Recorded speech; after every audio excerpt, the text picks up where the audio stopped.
on target to land at about 25, which is enough. A lot of people start to push, so let's get out of that. How's your phone?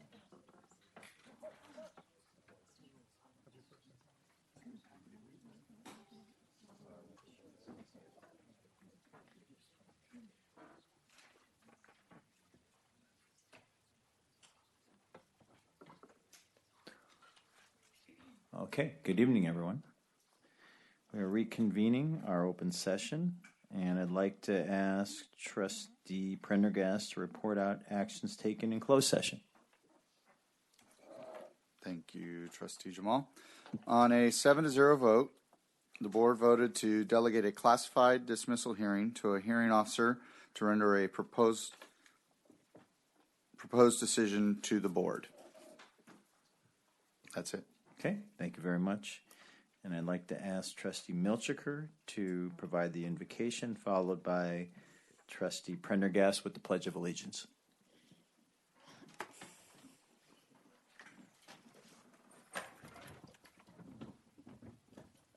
Please join me in a moment of reflection and silence.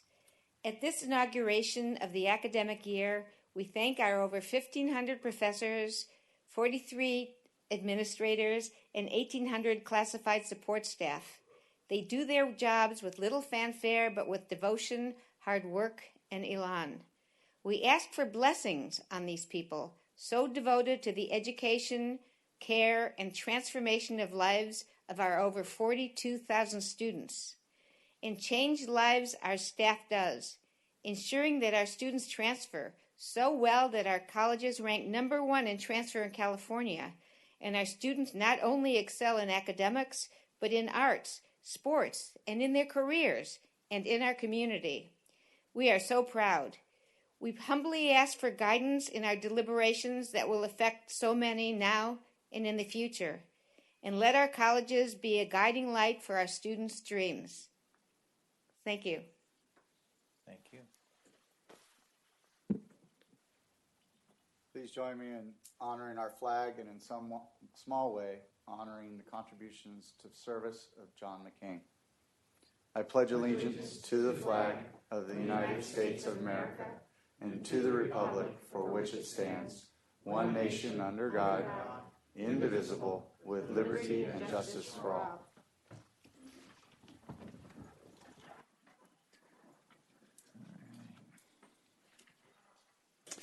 So we've got 2 requests for public comments, and I'd like to ask the 2 of you to come up. Ari Grayson is going first, and Doug Barr second.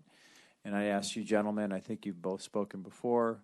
I think you know that we ask that you confine your remarks to 2 minutes. Thank you.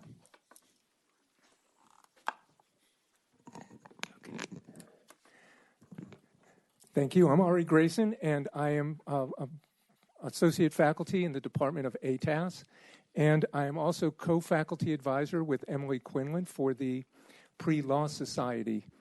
And what I wanted to share with you today, and you'll hear a little bit more about this from the Pre-Law Society president in just a few minutes, is on Wednesday, September 26th, the students of the Pre-Law Society and Associated Student Government are hosting a candidate forum featuring a number of office seekers here in California, including a candidate who is a retired Superior Court judge, Stephen Bailey, who's seeking to become the Chief Law Enforcement Officer for the state of California as Attorney General. We have 2 candidates for the United States House of Representatives and 4 candidates for the California Legislature. Our students are going to be running the event. They're not only organizing it, they're going to be on stage moderating the event as well. We've got some tremendous people involved in this, and we've been very fortunate to partner up with the League of Women Voters and the American Association of University Women. So we're very excited about that. Our students, as well as the League of Women Voters and AAUW, are going to be doing voter registration and get out the vote. and they're going to be engaging our students and stressing upon them the importance of taking ownership of their democracy.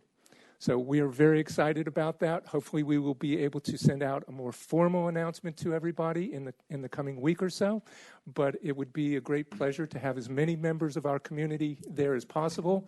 We have the 403-seat McKinney Theater, and I think this is going to be a really, really exciting event, not just for our students, but for the entire college and hopefully the entire community. So thank you. All right, just wait, just a couple questions. Can you state again, what's the date of the forum? It is Wednesday, September 26th from 11:30 to 2:30. Okay, 26th, 11:30 to 2:30, and 4 weeks from this Wednesday. Right. But who's counting? You are. Two days after our next board meeting. And then the next question, are all of the candidates confirmed to come? Or are they just invited at this point? No, those are confirmed candidates. There are 2 candidates who we're still hoping to add. I'm putting pressure on them for the next week or so. One is the Speaker of California's Senate, and one is a former United States ambassador to Hungary. And that would be Eleni Kounalakis, who is running for Lieutenant Governor for the state of California. I'm also expecting a video from Lieutenant Governor Gavin Newsom. He's not going to be able to attend, but we're on their list, and hopefully they will be getting a short greeting and video from the Lieutenant Governor as well. Thank you, Ari. My pleasure. Okay, Thank you. thanks. Doug Barr. I'm going to read fast, members of the board. You can tell by my appearance, I'm old. I'm also going to prove tonight that I'm very slow-moving. I reported several years ago I had identified a personal side project of mine regarding emeritus faculty when I discovered some names were dropped from the list of emeritus faculty when they died. That practice stopped in recent years, and thanks to a few key people that may not want to be recognized, the list has been corrected this year for what I hope is a near 100%, if not accurate, listing. There remains, however, in my opinion, another opportunity to recognize a unique category of Saddleback College faculty, those who would have earned emeritus status had they retired before they died. I'm going to read the following list of people that I've determined, to the best of my ability, 11 individuals who died in service. I'm going to read their names, the year they were hired, and how long they were on the faculty before they died. Donald Craig, 1971, 9 years. David Sariago, 1968, 13 years. Donna Dawson, 1975, 8 years. James Brideweeser, 1975 hired, served 12 years. Howard Bergman, 1970, 23 years. Monty Labani, 1969, 24 years. Patricia Grignon, 1968, 27 years. Rebecca Rollins, 1980, 31 years. Julie Bright, 1989, 13 years. Michael Merfield, the record holder, 1977, 37 years. And most recently, Richard White, 1998, 15 years of service. This project initially was started when a friend of mine and colleague, Gary Staken's name disappeared from the list. And I picked up this other effort in part when another colleague of mine passed away, Jack Schwartzbaugh, who was, there's a fund in his name, the history of Saddleback College, Jack Schwartzbaugh History of Saddleback College. Somewhere along the way, we've got to get these folks recognized. I'm still trying to figure out the process that needs to be used to do this. Thank you for listening. Thank you, Doug. All right. Let's move forward to board reports. And are you ready, Trustee Witt? Trustee Witt. Good evening, everyone, and welcome back to an even better year that we ever had before. Always look for the good. I attended 3 functions last week during in-service week, and I felt they were more refreshing than I ever had before, because the first one happened to be the Chancellor's report. I have to say that I was delighted. I was not expecting to meet her the way she presented herself, and that means that we are in store for a lot of fine things. She was a person who I have never in my 43 years at Saddleback at the district have ever seen anyone introduce themselves like that. And what is important is that I saw the inside of her. I figured she was going to get up there and just, rehash what we already know. She didn't. We didn't know any of that. So I have to thank her for that. And it was a delight. And she went on to offer a presentation of very valuable information to all of us. I like to see that in all of our, what goes on in the state usually comes in email, and do we read it? I'm not sure. But this time we had it in a presentation, and I appreciated that. I also appreciated the 2 presidents' addresses. Thank you very much to both of you. And besides that, I wanted to say thank you to the people who made those presentations possible. How many times have we thanked our cooks? How many times have we thanked the people behind the scenes? And I know that you liked it because I saw a lot of people go for seconds. So I wanted to share a big thank you for those who made it possible. Again and again, how many breakfasts, lunches have we had? But something really touched me at IVC, and that was the centerpieces. I don't know if any of you recognize those. I know I'm over. Those centerpieces were made by the groundskeeper, Jose. And what he did is he took all the plants from campus and he made the most beautiful, I have pictures if you'd like to see, the most beautiful arrangements. And it just offered a wonderful touch. I don't know if you guys like flowers, but I like to be adorned with flowers around. And that was lovely. So please tell him thank you again. I already shared my appreciation. But what a great idea. Okay, thank you. Thank you. Trustee Wright. Thank you very much. I also attended a number of events during the Professional Development Week. In fact, I sort of counted them up, and I think I went to about 14 different events. But no, but I went for 4 days. On Monday, August the 13th, I attended the Saddleback College Welcome Back breakfast. I also attended the One Book, the One College, preparing for spring 2019. I also attended a student discipline update and the college-wide update on AB 705. On Tuesday, I made the trip to IBC and attended the Continental Breakfast and Networking for the Chancellor's opening session. And our Chancellor actually did a wonderful job.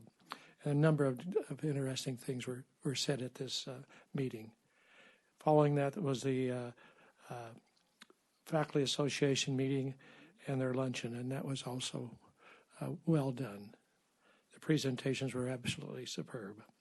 Wednesday, August the 15th, I made my trip to Saddleback College, attended the President's opening session and the faculty breakfast, and then also the Guided Pathways working together to support students. Then finally on Thursday, I attended at IBC the President's breakfast and President's welcome. And again, the presentations at both of these colleges were very, very good. I was impressed with what we learned about the various things that are happening at both schools. Thank you. Thank you. Trustee Prendergast. Oh, to be retired. I'm sorry to say I was working and could not make any of those, and I sorely miss them. I do wish I could have made them, but I obviously could not. But other than that, no report. Okay, once again, I'm taking your time. No, this is only 2 minutes, so don't worry. This is what I attended since the last board meeting. The executive briefing for the Orange County leaders at Branson University, and Chancellor Burke and Vice Chancellor Gable was there, and so was Saddleback Vice President Tran Vumoto. Did I pronounce that right?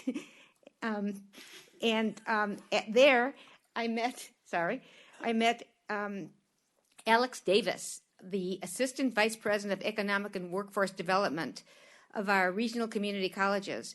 And in speaking with her, she told me that Chancellor Burke was a wonderful mentor to her. I also attended the Saddleback College paramedic graduation in Rancho Santa Margarita. There were professors, police chiefs, fire chiefs. We're all there to honor our students, the future paramedics now. We provide the paramedics for our communities, and they get a marvelous education at Saddleback College, and they are outstanding paramedics for our communities. As always, I attended the Professional Development Week, and I counted 18 informative presentations I went to, but I don't want to upstage anyone else, any of my fellow board members. Just did. I just did. Sorry, so sorry. I feel awful about that. As vice president of the board, I brought greeting for the entire board of trustees at three of the opening sessions. I enjoyed myself immensely doing this, even though I found out I was going to address the board and the entire staff just moments before I did address them. But still, I was delighted to be asked. Fortunately, the feedback I got were that my jokes were a hit, and everyone thought I had a fascinating career as a biology professor and a researcher. I learned a great deal from the opening sessions of the Chancellor and the two college presidents, but you can find these sessions on the websites of our college and district. Professor Deanna Valdez, the Saddleback's Development Week coordinator, told me that the video presentations have already been posted on Saddleback's Flex Week pages, so you'll find them under Saddleback College Flex Week pages. Find the Geek Report, all kinds of interesting reports there. And they're already there. Diane Oakes informed me that the IVC presentations will be on the IVC Academic Senate webpage, and Grace Garcia confirmed to me that the Chancellor opening session has already been posted on the district website. So all of you in the audience here and all of our viewing audience on the television viewing audience will be able to view these presentations and enjoy them now and into the future, because I think they'll remain on the website for many years. Thank you. Thank you.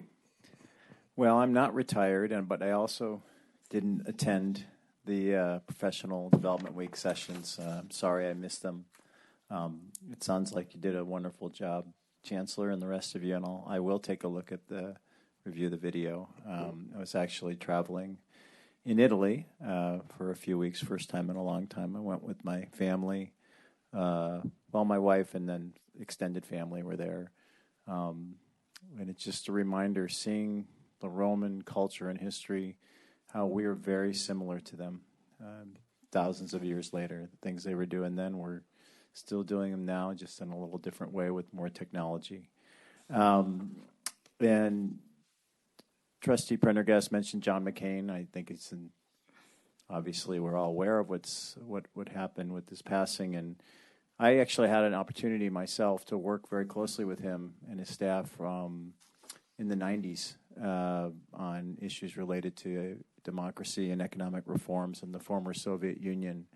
And, I think the reason why he was, respected so much is because he was genuine. And I think people felt that, not by virtue of his party, but because he usually stood by principle. And believe me, he had a lot of flaws, personal flaws, and I think he acknowledged that even before his passing. But I think if we realize, and I think flags being flown at half-staff, I think appropriately so. I think he was really a model for what we want to see in a public servant. So with that, I'll turn it over to Trustee Jay. Thank you. Big welcome back to everybody, for all the faculty, students, and employees of the district. I hope you all had good vacations and that the heat did not bother you too much. I also want to re-welcome Catherine Burke, our wonderful new Chancellor. We're so glad to have you with us. A big thanks for all those who worked on the Professional Development Week. It was a great week, and I enjoyed it so much. Monday, August 13th, I attended the Saddleback College Welcome Back breakfast and social hosted by President Weiss. And then I attended the One Book, One College presented by Claire Cesario and Bruce Gilman. And then I read the amazing statistic that was, and it was kind of shocked me. It was on the program. It said those who are enrolled in a full-time college program are twice as likely to abuse drugs and alcohol than those who do not attend college. Clearly, addiction is one of the key issues affecting the well-being of our students. We all need to be aware of this. This was very interesting to me. This is going, the One College, One Book will be on a father who wrote about his addicted son. Tuesday, August 14th, I attended the IVC, the South Orange County Community College District's Continental Breakfast, and the Chancellor's opening session. It was very good. Great event and talks. And then I went on to the District Faculty Association luncheon.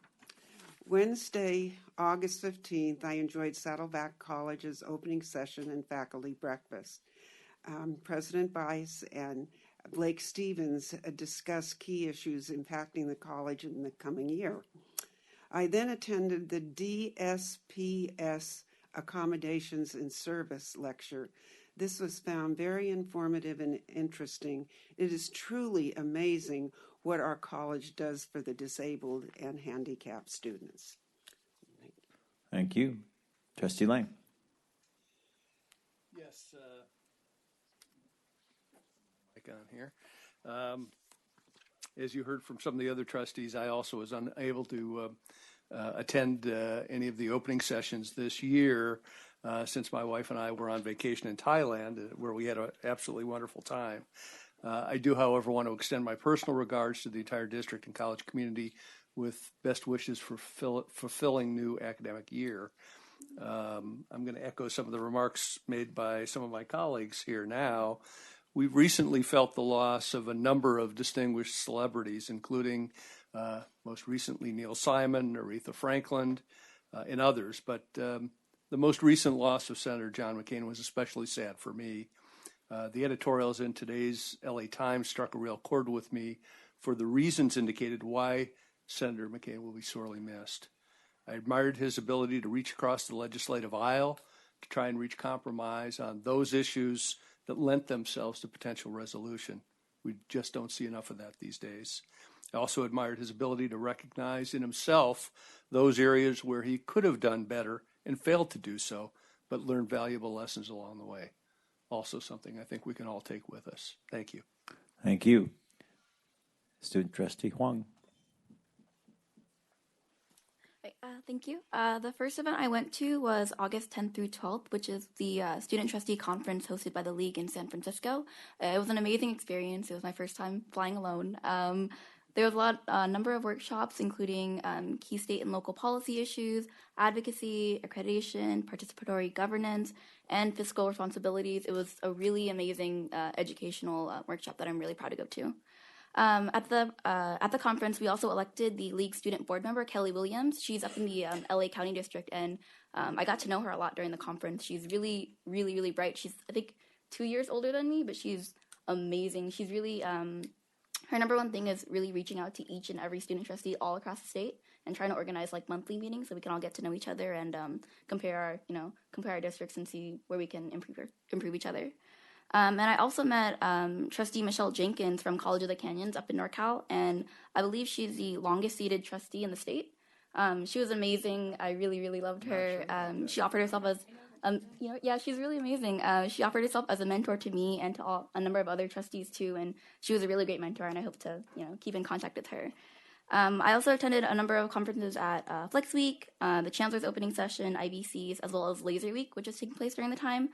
For the Chancellor's opening session, like a lot of other trustees, I really, really enjoyed Chancellor Berg's presentation. As someone that was born in 1999, I related to a lot of the things that she said. And when I brought it home to my mom, she was really surprised that I didn't know that Justin Timberlake was in NSYNC, but it's information that I'm glad that I have now. You didn't know that? I didn't know that. Oh my goodness. I didn't know that, but now I know. So thank you. So thank you to Chancellor Berg for trying to show our millennial perspective to all the administration and staff. I really appreciate it. And I also really love the IBC President's opening session, especially the refresher on EB 705, which provided a lot more information than we got in our last board meeting. And hearing some of the speakers, Angel, who's a counselor, and Professor Kaminsky, who's an English teacher herself, I'm really confident knowing that the incoming freshmen are in really good hands. And the last thing was Laser Week, which is hosted by ASIBC. It's kind of IBC's orientation week where we welcome them, let them know about honors program, DSPS, EOPS, things like that. And same thing, like knowing that I was in the same position last year when I went to Laser Week and knowing how really dedicated ASIBC is, I know that the incoming freshmen felt really well welcomed and they were really well informed. So thank you. Thank you for that. I'm going to have more trivia questions for you later and test your knowledge. All right. So, Chancellor's report. Yeah, you had to see the mindset list. So we opened last Monday, and I'm going to let the colleges talk about that. And just add that we honored introduced 12 new faculty members at the Chancellor's opening session and honored 59 faculty members with service pins. Well, great. Thank you very much. Okay, college presidents' reports. I'll jump in. Well, thank you very much. I would like to add that I, too, very much enjoyed the Chancellor's opening session. Heard lots of great feedback from that. Very, very enjoyable. Well, besides the things that we talked about, except for our student trustee, there was a lot going on during our professional development week besides what has been talked about here. So we had an Ambassadors Leadership Institute that I had the opportunity to participate in. This is an innovation from Dr. Linda Fontanella, and it has been really a wonderful thing for our institution to have that. We also had an orientation for our student government, which was about a week-long event, I believe, many different activities, one of which was a scavenger hunt. And I happened to be one of the things they needed to look for. And so I didn't want to make it easy, so I borrowed a golf cart and I went into stealth mode. But I think our student trustee was one that found me, hiding out. But really a great deal of fun.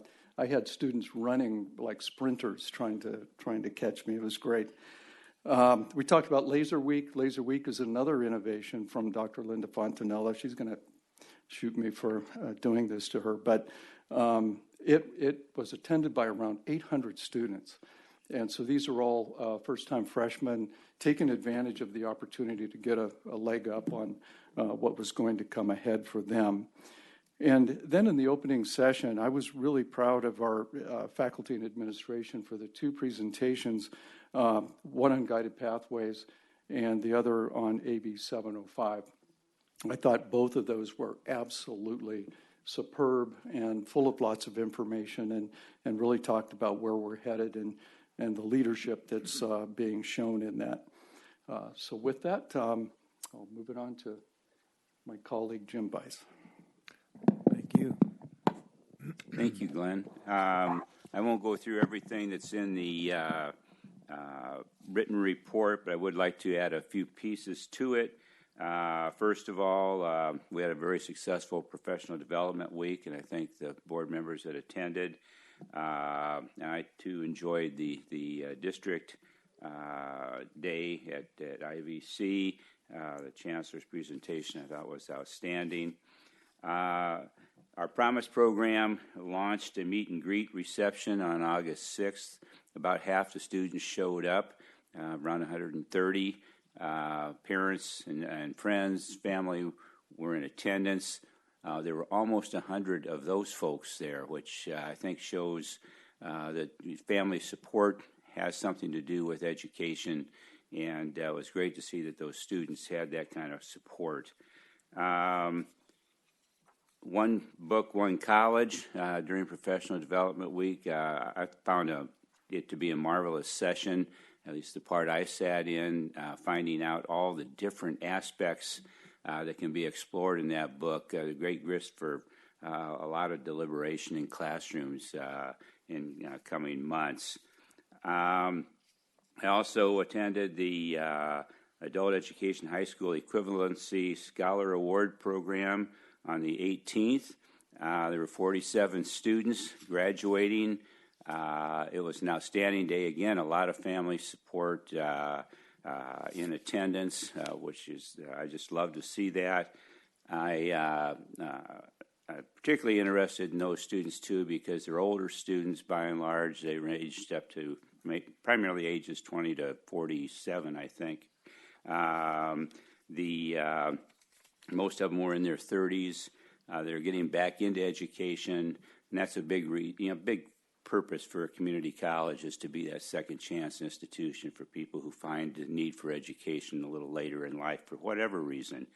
And I was delighted to hear that our counselors have been working with those students about not just stopping at this point, but coming on to Saddleback and pursuing a community college degree. So that was an excellent session. I also got to attend a session with honor students, and when they were doing an icebreaker, I saw a student all by himself, no one to do the icebreaker with when they paired up, so I just moved my chair up and said, I guess you're stuck with me. So, and actually found out, in a small world, his mom is from Champaign, Urbana, Illinois, which is, I went to the University of Illinois in Champaign, Urbana, so a lot of years, I'm sure, before his mom was around, but that was one of those interesting things, and we both got a chuckle out of it.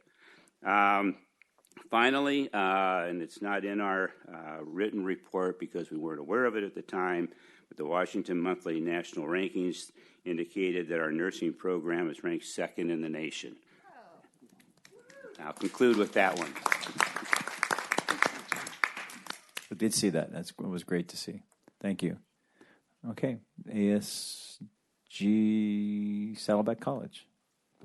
So this past week, we worked with the League of Women Voters and the American Association of University Women to conduct voter registration on campus, in which we registered over 250 students, and that was during our day session. And then in the upcoming weeks, we'll be doing more night sessions so that way we can register our students that take night classes.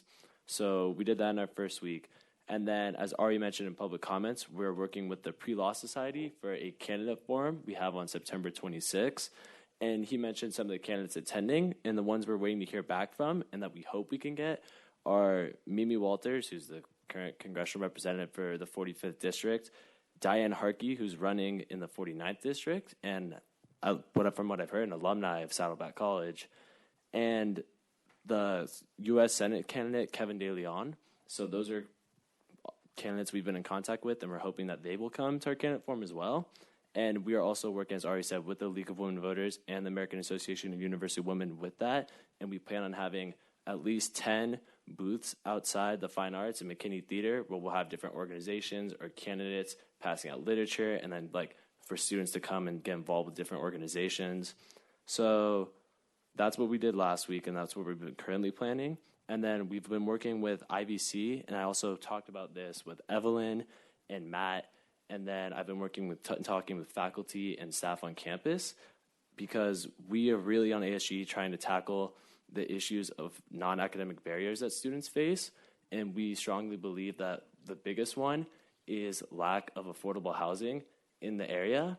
And hearing student stories and having friends that they have to live 40 minutes away from campus and they pay $1,000 a month for an apartment that they share with 3 other people. We don't believe students should be doing that while they're full-time students. It's hindering their academics. So we believe that the college and the district, we should all work together to look into the option of providing affordable housing at the colleges for our students. That is what we have been discussing. That is something we want to push for and work with district and college officials on. And then we are also looking into as well, working on a way and researching ways such as Santa Ana College has done to provide, with OCTA, to provide bus, and then working with Amtrak to provide Metrolink passes for students as well. Thank you.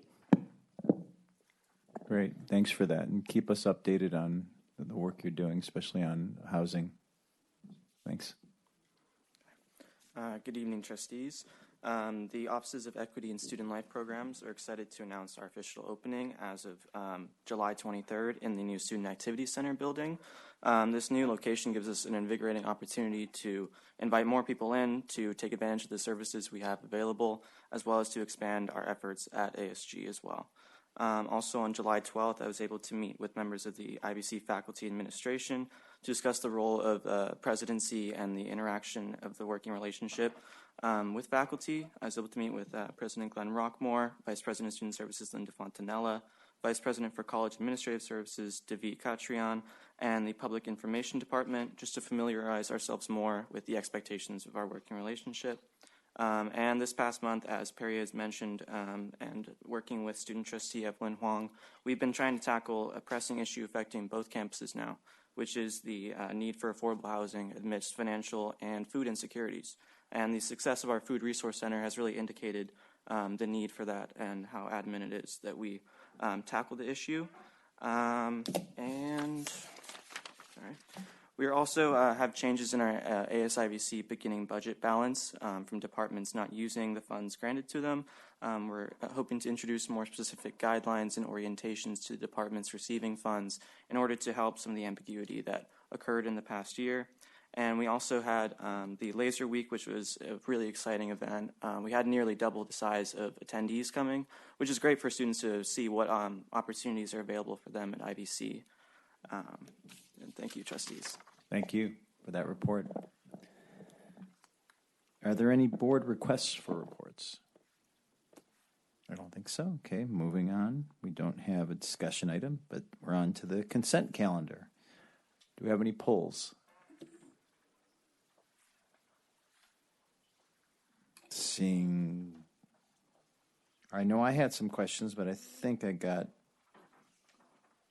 most of my questions answered.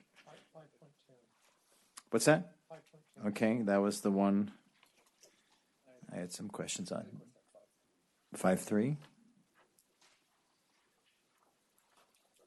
Okay, so right now we pulled 5.3 and 5.10. Any other polls? All right. Is there a motion to move the balance of the items? There is a motion from Trustee Prendergast and a second from Trustee Lang. Let's go ahead and vote.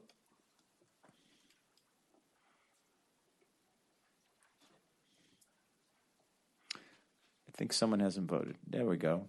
The balance of the items carry by a 7-0 trustee yes vote and a student trustee yes vote. Trustee Lang, 5.3.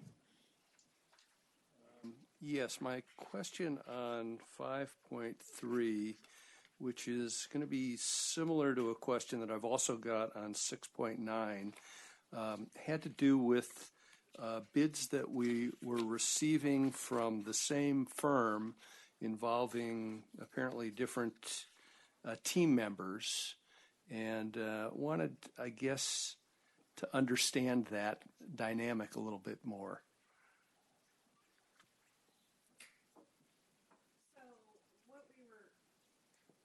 Thank you. What this item is, it's awarding a DSA inspection services for the particular project as it is. And when we're doing that, we are hiring the individual inspector themselves, not necessarily the company. And so what we do is we go through the RFP process, we invite, in this case, we interviewed 5 individuals, and based upon the interviews, we do a rating on who is best fitted with that particular project, who has the most experience, that type of thing. And so in this case, we are recommending I think actually, TYR. Yeah, in 5.3, obviously we didn't pick one of the firms that had multiple bids in, but picked somebody else, so it wasn't that big of a deal.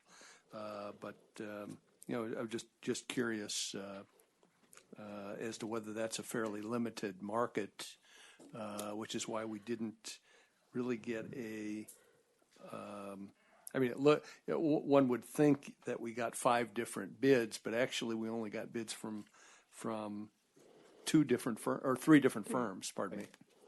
Right. So it is somewhat limited. I mean, there aren't a vast number of firms out there with the DSA experience. I will say it's also getting more and more difficult to find individuals who are free with the time frame that we need because of all of the construction that's going on both in the K-12 industry as well as the community college industry. So we're the 2 entities that have to go to DSA, and you have to have particular certification for these inspectors in order to work with DSA. So it's getting a little bit harder and harder to find folks who are actually free and available in order to do the inspection services for us when we need them. All right, thank you. I'll go ahead and move it for approval. Okay. Trustee Witt. I have a quick question. Vice Chancellor, can you just tell me, when several times you've used the word interview, is this interview on the phone, or do they really come in to the district and you sit down and interview them? No, they come in and it's a panel interview with several individuals, both from district services and typically from both campuses as well. Very time intensive. Thank you. Thank you. Trustee Prendergast. I still think I'm not catching this subtlety that is brought up here. So you have a bid. You said you were looking at individuals more than a firm, but the individual submitter is the same name, and they have a different rating twice. So I still am not getting it. It really looks like it was duplicated incorrectly, and that there were really only 3 bids because it's the same submitter name on both of them. It is the same firm, but we're hiring the individual within that firm. So with DSA inspectors, it's a particular individual that has to sign off as the DSA inspector. It's not the firm Okay, I get name that, signs That's off. really unusual. Sorry. But the submitter names are the same. That's what I'm not getting. Well, The company if you name. look at the inspector name, Okay. so who we're interviewing are the actual inspectors. So you see under the first one, BPI Inspection Services / Michael Cookman. He would be the inspector. The next one, TYR Inc. There's Somebody an else is inspector. submitting on their behalf. Yes. Got So it. it's typically the owners of the company Okay. is submitting on behalf of their employees I that get they're it going to now. have available to do the service. I get it now. I still don't get it. So, because if the contract is awarded, then the contract is awarded with the firm or the individual.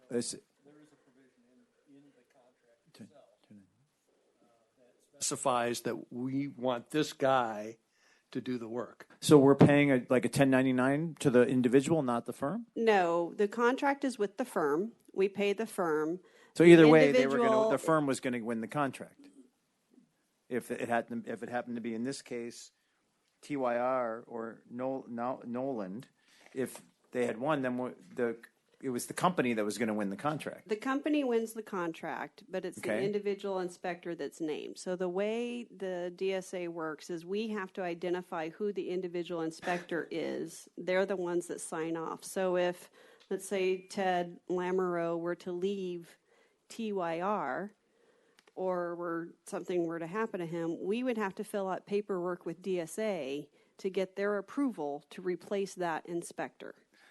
I understand that. So, I mean, I have a firm. I've bid on contracts. It's like my firm putting 3 bids in, and I'm putting myself and other principals as different bidders for the same work.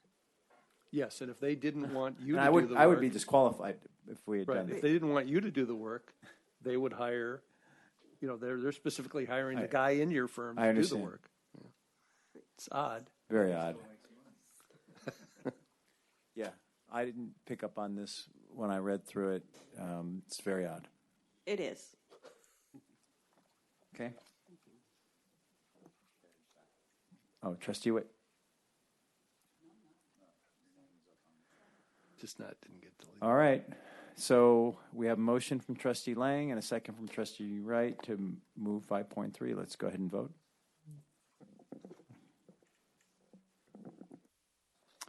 The item carries by a 7-0 trustee yes vote and student Trustee, yes vote. 5.10, Trustee Wright.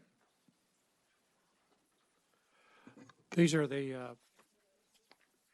both the reports, follow-up reports from both Saddleback College and Irvine Valley College. And I just wanted to bring notice that these are well done, I think, and I just wanted to applaud both colleges for what they've done for this report.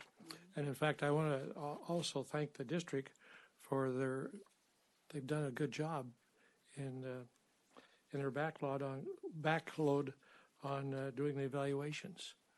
I mean, they're in the 90% now, so that's great. Yeah, and Trustee Lang.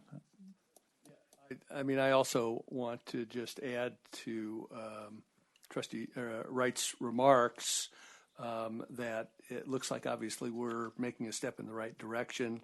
The accreditation team, I think, probably appropriately identified the HR areas and Achilles tendon for our district, and we've taken the right steps and hired the right person in order to correct that. So my hat's off for those efforts.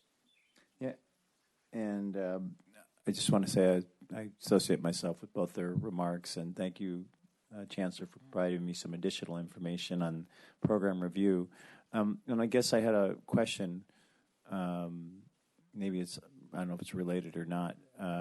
During the program review process, I'm just wondering, have we moved to discontinue any programs that are no longer relevant or salient for our students in today's economy? Have we any programs been discontinued over the last couple of years? I was going to ask what time frame. At I mean, IVC, okay, within the last 5 years. within the last 5 years, no, but one program within the last 7 years at IVC has gone through a program discontinuous process where a group got together to look at it and reevaluate it. But it's an excellent question because with enrollment management at IVC and low enrollment, we may be facing some of those soon. And faculty and administration at IVC are working together on what that will look like.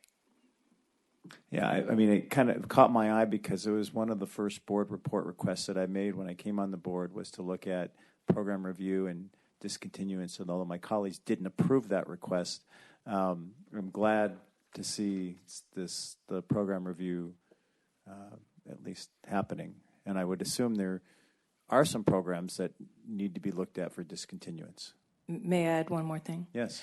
IVC this fall is piloting a new program review process. So we have 6 or 7, and all of the IDEA programs, the programs out at ATEP, will be going through this new process that will be very robust and also anticipating that some programs may not be viable, not specifically there, but in general in the upcoming years. Okay, thank you. Did Saddleback want to respond? Tram? You're going to need to come up. You can use this mic if you want. At Saddleback College, our process is done separately, and we do have a few programs that will be going up to our Senate for program revitalization and review. But not discontinuance? It's part of that process. Okay. Yes. All right, thank you. Trustee Milchiker.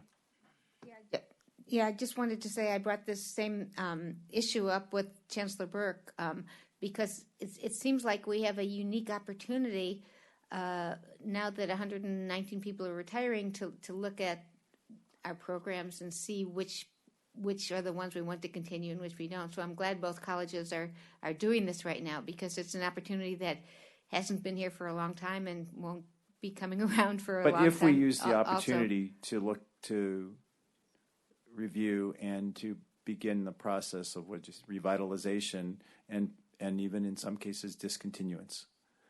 I know it's hard. I know there'd be resistance to it, but it's inevitable. It's going to happen, and it should happen. I don't know which programs, but I can't believe we don't have any over the last few years that have been discontinued. It doesn't strike me as in sync with today's economy, student needs, and the evolution of learning. I do remember over the years that we have discontinued certain programs. We had a travel management program at Saddleback that we discontinued because there really wasn't a need for it anymore with the internet information people get. They don't really need to hire travel agents as much as they used to. And so we have done it over the years. But it's a good thing to look into. You are right. Okay. I think no further questions. We've got a motion and a second. Let's go ahead and vote. Motion carries by 7-0, trustee yes vote, and a student trustee yes vote. Okay, now we're on to our general action items. 6.10, IVC Prop 39, Clean Energy Project, Energy Services Public Hearing. Okay, that's me. Before we have the public hearing, Vice Chancellor Anne-Marie Gable will provide an introduction. Thank you, President Jamal. So the agenda item tonight pertains to a public hearing to allow the district to enter into a contract for an energy service contract pursuant to the requirements of California Government Code 4217. This code permits public agencies to enter into an energy service contract on terms that its governing body determines are in the best interest of the public agency. This process entails using a formal request for proposal process. There are two other board items that relate to this public hearing, items 6.2 and 6.3. After approval for the use of this approach, each item will be presented to the board on its own merit and relative to project-specific findings. Agenda item 6.2 will authorize South Orange County Community College District on behalf of Irvine Valley College to enter into an energy service contract for their Proposition 39 Clean Energy Project. Agenda item 6.3 is the item presented for your approval for the vendor contract, which is an energy service contract with Amtek Construction for the Irvine Valley College Prop 39 Clean Energy Project for an amount of $600,932. If you have any questions throughout this public hearing process, myself and Brandy Delana are here to assist you. Does the board have any questions to staff to assist with their understanding of this matter? Seeing none. Board item 6.1, public hearing on the matter at hand is now open. Comments are not to exceed 5 minutes. Seeing no comments, the public hearing is now closed. Is there any further discussion on this matter by the board? 6.1 is now concluded. We will move to item 6.2, adopt resolution number 18-19, authorizing entering into an energy service contract for the Irvine Valley College Prop 39 Clean Energy Project Energy Services Contract. I will now entertain a motion and a second. And we have one. A motion from Trustee Lang and a second from Trustee Jay. Let's go ahead and vote.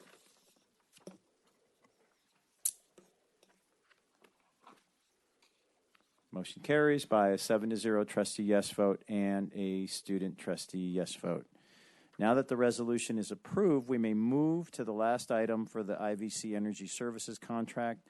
It is 6.3, Irvine Valley College Prop 39 Clean Energy Project Award of Energy Service Contract, Amtek Construction, for the amount of $600,932. And we have a motion. No. We don't have a motion yet. We do have a motion. We have a motion from Trustee Witt and a second from Trustee Wright. Any questions, further questions, or additional questions? Trustee Lang. Just real quickly, I noticed that this did not appear to be a very competitive bid situation, and I just thought I'd get a little comment on that.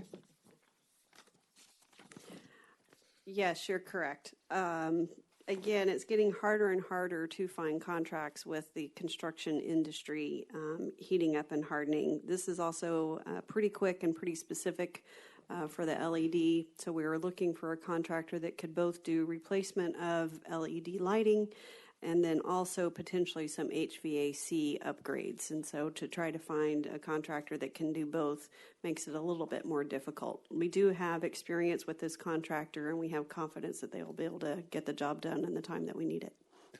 Just to Dave's point, are we getting, I mean, where are we getting our bids mostly from? From which, I assume from the internet, and which portal? So we advertise in the Register, and then we also advertise on our website. And I was going to ask you about that. Do we get any, you mean you say the Register, you're talking about the online edition or the paper edition? Well, it's the Orange County Register, right? Which I believe goes in both online and the paper edition. Yeah, I'm just wondering, is anyone bidding on these kinds of contracts from the Orange County Register? I like the Register. I'm a print person. I like reading the newspaper, but would think that the main way we would get bids would be via the internet and whatever platform is used for capital or construction related projects. Well, like BidSync. Right. One of the things that we're hoping to do, and you will see coming forward in the next couple months, is a recommendation to adopt CUPCA, which is the California Uniform Public Cost Accounting Act guidelines. And what that will do is it kind of changes how we reach out. And we do have a registry that we would get kind of pre-selected by trade, the types of contractors that would be out there, and when we go to bid anything, we would reach out to that entire registry. So hopefully we'll see a little bit more competition and more bids coming in if the board allows us to adopt that. Doing that changes the thresholds for bidding. It would also change the authority for signing contracts. So currently, Dr. Burke and myself have authority up to $100,000. If we were to implement CUPCA, we would recommend that it would go up to $200,000 because it's under $200,000. We don't have to do a formal bid. So for one, it'll speed up our process and we'll be able to get things done a little bit quicker. But two, I think you reach a greater number of contractors out there by going through CUPCA. There are 52 districts in the state right now that have implemented CUPCA. We are one of those that have not. So hopefully this is another mechanism of how we will be able to see more competition in our responses when we're bidding. I appreciate that. Just for this kind of bid, to Trustee Lang's point, because this seems to come up at every meeting where we don't have a lot of bidders, and it is a concern. Are these, other than the newspaper, where are we publishing these bids? Our website. So we're using no third-party site like BidSync, which is really, I just happen to be familiar with it, which is huge repository of public agency contracts go through them. Right. We don't put it there? Not at this time, and I'm going to... And why wouldn't we? Go, Priya.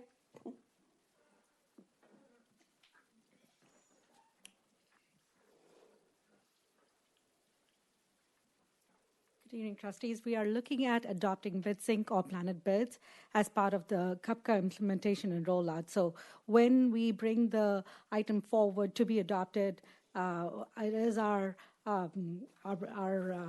implementation plan to adopt BidSync or Planet Bids. And there are several companies such as that that provide those services to integrate CUPCA into that system, so we have that exposure that you're looking at. So we need to do CUPCA to do BidSync or Planet Bids or some other site? Is that what you're saying? No. Don't have to, but we do have to get a contract in place and adopt either BidSync or Planet Bids. There's Fed Bids. There are several companies that provide those services. So we're in the process of evaluating all of that to see which company would best fit the college's needs, the district needs. I would strong... Go out to bid to find a bid company?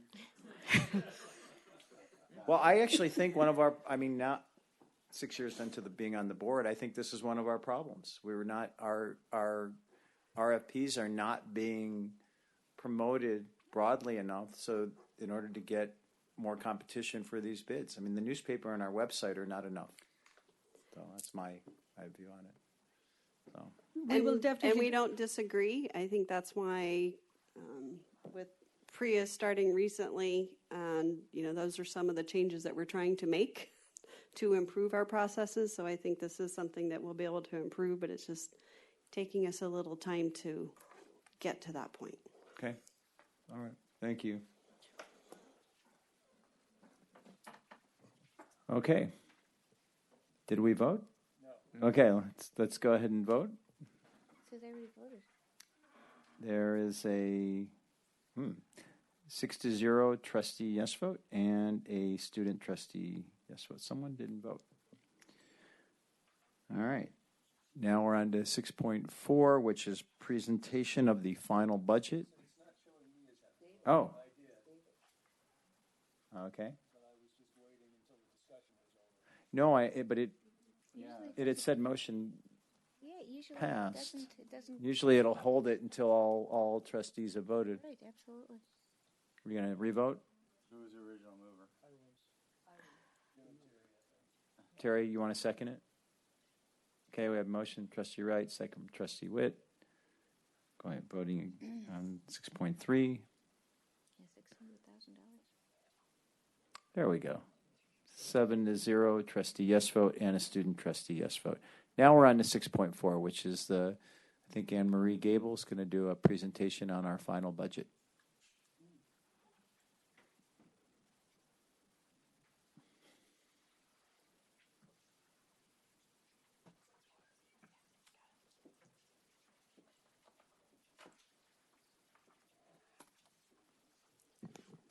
All right. Good afternoon. Or no, it's evening now, isn't it? Okay, tonight I'm going to go over pretty quickly the philosophy and the budget guidelines. Those have not changed since we did the tentative budget, so I'll breeze through those slides.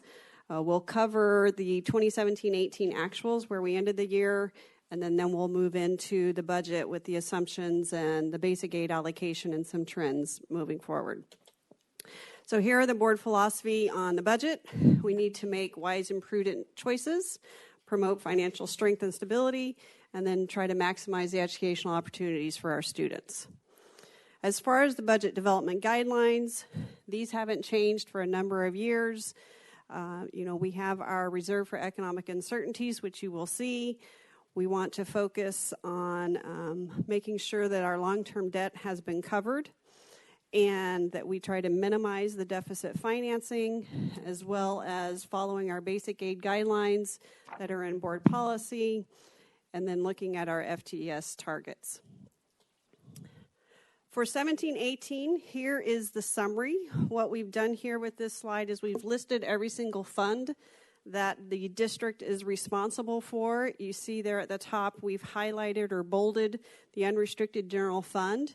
And what we're showing here is the beginning balance. So when we say beginning balance, that's our beginning reserves. It's also called our fund balance. And this is where we started the year on July 1st of 2017. We received $268 million in revenues in the unrestricted general fund. We spent $263 million in expenditures. And so that left us with an ending balance in our unrestricted general fund at June 30th of 2018 of $61 million. So this is really our operating budget. You can see there at the bottom of the page, the total for all funds is greatly different to where we're ending the fiscal year June 30th, 2018 with just under $479 million in our reserves or fund balance. Moving into the 18-19 adopted budget, here again is the overview. And with the unrestricted general fund, as we saw on the previous page, we're starting the year with $61 million. We are anticipating that we will receive in revenues of $267 million. We're planning on spending $287 million for an ending balance at June 30th, 2019 of $41 million. When we look at this, the total of all funds, again, we started the year with $479 million. We think that we'll receive $457 million in revenues. We will spend $717 million to leave us ending balances of $219 million. Breaking down the adopted budget a little bit farther and just looking at it in different pieces, this one is just showing beginning balance and revenues only. So for the unrestricted general fund, if you added the beginning balance with the total revenues that we're planning on receiving, that would be $328 million. Overall for the district, that's $935 million. Breaking down the expenditures by fund, that top line there, unrestricted general fund, you'll see that we are budgeting $185 million for salaries and benefits. That represents 87% of our total budget for the unrestricted general fund. And then our supplies and services, we're budgeting $25 million. Capital outlay is $871,000. And then payments to students and other uses is $76 million for a total of $287 million. When you look at the total for all funds, we are budgeting to spend just under $717 million. Okay, so now moving on to the adopted budget assumptions. The adopted budget is based upon the final enacted budget bill by the state. We followed the SB 361 revenue allocation model. So even though the state has approved a new student-centered funding formula, so that's going to be called SCFF, we did not implement SCFF for our budget for 18-19. We went ahead and followed SB 361. We will be working with DRAC and with the other committees this fall to see how we're going to implement the SCFF. But with that, we did put in 2.71% in COLA for the revenue. We have a 3% increase in our property taxes projected, and you can see the enrollment fees stayed the same at $46 a unit. Some of the other assumptions that were used into the budget, salary increases included the step and column increases, and then the negotiated increases for CSEA only. We did not budget for any increases for any of the rest of the employees, only those that had been negotiated prior to adoption of the budget. As you can see there, PERS rate has gone up to over 18%. The STRS rate is now over 16%. As you know, those rates are increasing significantly each year, and we do have a pension stability trust fund that's helping us with that. Our health and welfare benefits increased 0.7%, and then unemployment remained flat. Workers' comp actually went down slightly to 1.4%. We did put in our 7.5% reserve for economic uncertainties, so that totaled $13.8 million. Our property and liability insurance was reduced about $250,000 down to $1 million. And then our state categorical funding, so those funds you find in the restricted general fund, those are budgeted at 95% of last year's adopted budget. Typically, with most of our categoricals, we don't get our final allocations until October, and so we're being a little conservative when we're first doing our adopted budget. We have $2.7 million that's coming in through the Education Protection Act. If you recall, that act was a result of Proposition 30, which increased sales taxes and personal income taxes. Even though we are a basic aid district, the legislation, the way it was worded, grants basic aid districts $100 per FTES of the EPA funds, so we have budgeted that.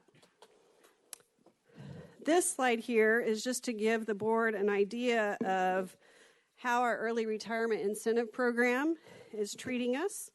And so this is showing the first year savings by entity. So overall, we had 117 individuals that took our early retirement incentive plan. When we originally put the plan together, we thought that we would have savings of $3.5 million. As the year ended, and as these three tables show, we're showing $5 million in savings in the first year. Now, the next 4 years, that will decrease as we fill all the positions and we continue to pay off the 5-year CERP. But for the first year, we have a pretty significant savings that we're seeing. As far as our basic aid allocations, this is what the board approved back in May.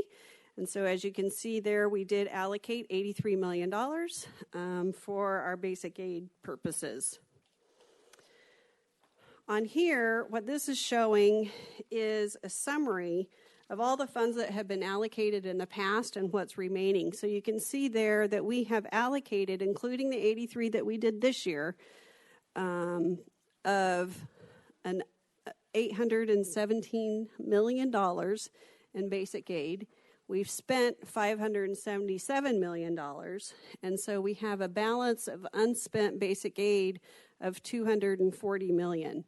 That represents 111 different projects, both on the capital construction side, the scheduled maintenance side, as well as the technology initiatives that we have going on with those fundings.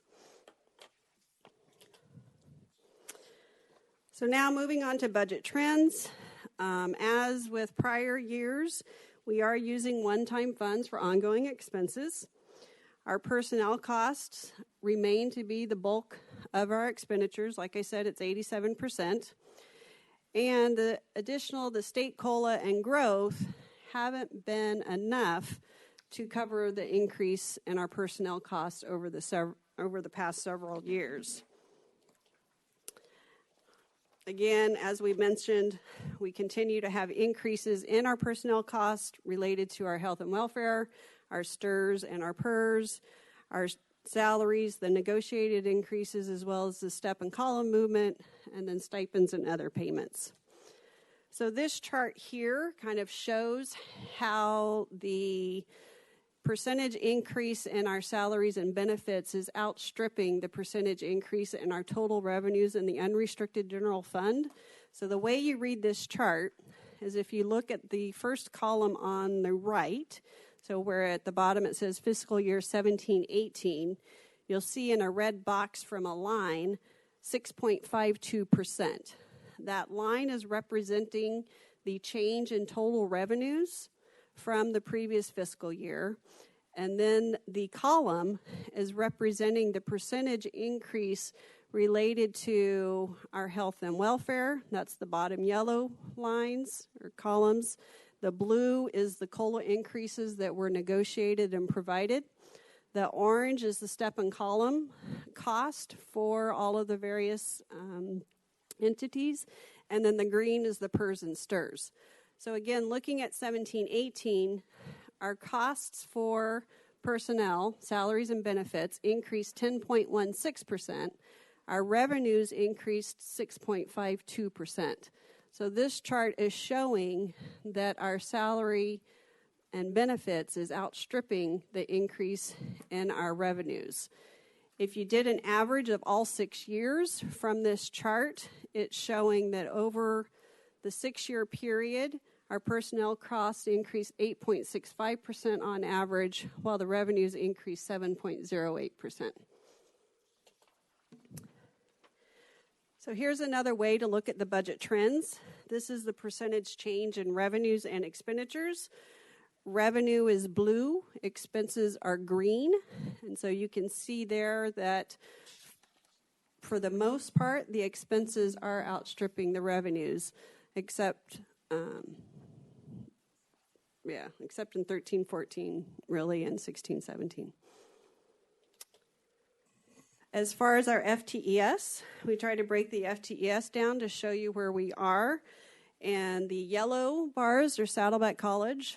The blue is Irvine Valley College. We've been relatively stable as a district.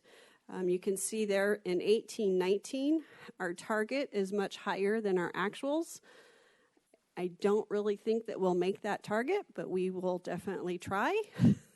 So that's something that we're working on. Just to go over real quickly, as you know, we are required to have and maintain a faculty obligation number, what is the FON, or what's known as the FON. What this is showing is there in 2017 at the very bottom that we were required to have 400.8 full-time equivalent faculty. We actually had 418.1 full-time equivalent faculty. So we're about 17 over our requirement on the FON as of fall of 2017. Another requirement that we have to abide by on an annual basis is the 50% law. And what the 50% law says is that we have to spend 50% of our unrestricted general fund expenditures on instructional salaries and benefits as compared to the rest of them. So you can see there that we are well above the 50% mark. And the anomaly that occurred there in 15-16 and moving forward was a change in accounting that the state required us to start reporting STRS on behalf payments. And so that kind of bumped everybody up. Here is the schedule of our PERS and STRS rates and cost increases. And I think the important thing to look here are the two columns on the right-hand side. So we're showing when STRS and PERS first started going up, the 15-16 actual, and then what we're comparing on the right-hand side is the annual increase of each fiscal year above 15-16. So for STRS, we are anticipating that our STRS contribution will increase by $5.9 million over where it was in 15-16, or actually a cumulative increase of all those fiscal years between 15-16 and 21-22 of $26.8 million. Likewise with PERS, it's a $5.5 million increase over 15-16, or a cumulative increase of $20.2 million, for the total combined between the two of $11.3 million annual increase over 15-16, and then the cumulative increase is $47 million. So that's why we developed the Pension Stabilization Fund, is to help offset those costs. So moving on to our next steps, what are some of our ongoing budget challenges? As I've mentioned, the revenues are not keeping pace with our ongoing expenditure increases. We have challenges with our enrollment. We have some one-time revenue being used for ongoing expenses. We need to monitor Proposition 5, which is a property tax transfer initiative. So Proposition 5 will be on the November ballot. The Legislative Analyst's Office is predicting that it will decrease the amount of property taxes that are coming to the local districts. So it's something as a basic aid district that we need to watch pretty closely to see what impact, if any, if it passes, it will have on us. If you want details on what it actually is, I can give you that, but I won't go over it unless you ask. And then we need to continue monitoring our PERS and STRS. We also, as I mentioned, we're going to be looking at the student-centered funding formula. This completely changes how we calculate state apportionment and how funding is given to us from the state. As we've mentioned in the past, there's going to be a 3-year phase-in. The first year, 70% is based upon enrollment. 20% is based upon the counts of our low-income students. So when we say low income, that's our students that are receiving Pell Grants, or they're receiving the Board of Governors or California Promise BOG fee waiver grant, and then those that are AB 540 students. And then 10% is on the performance outcome metrics.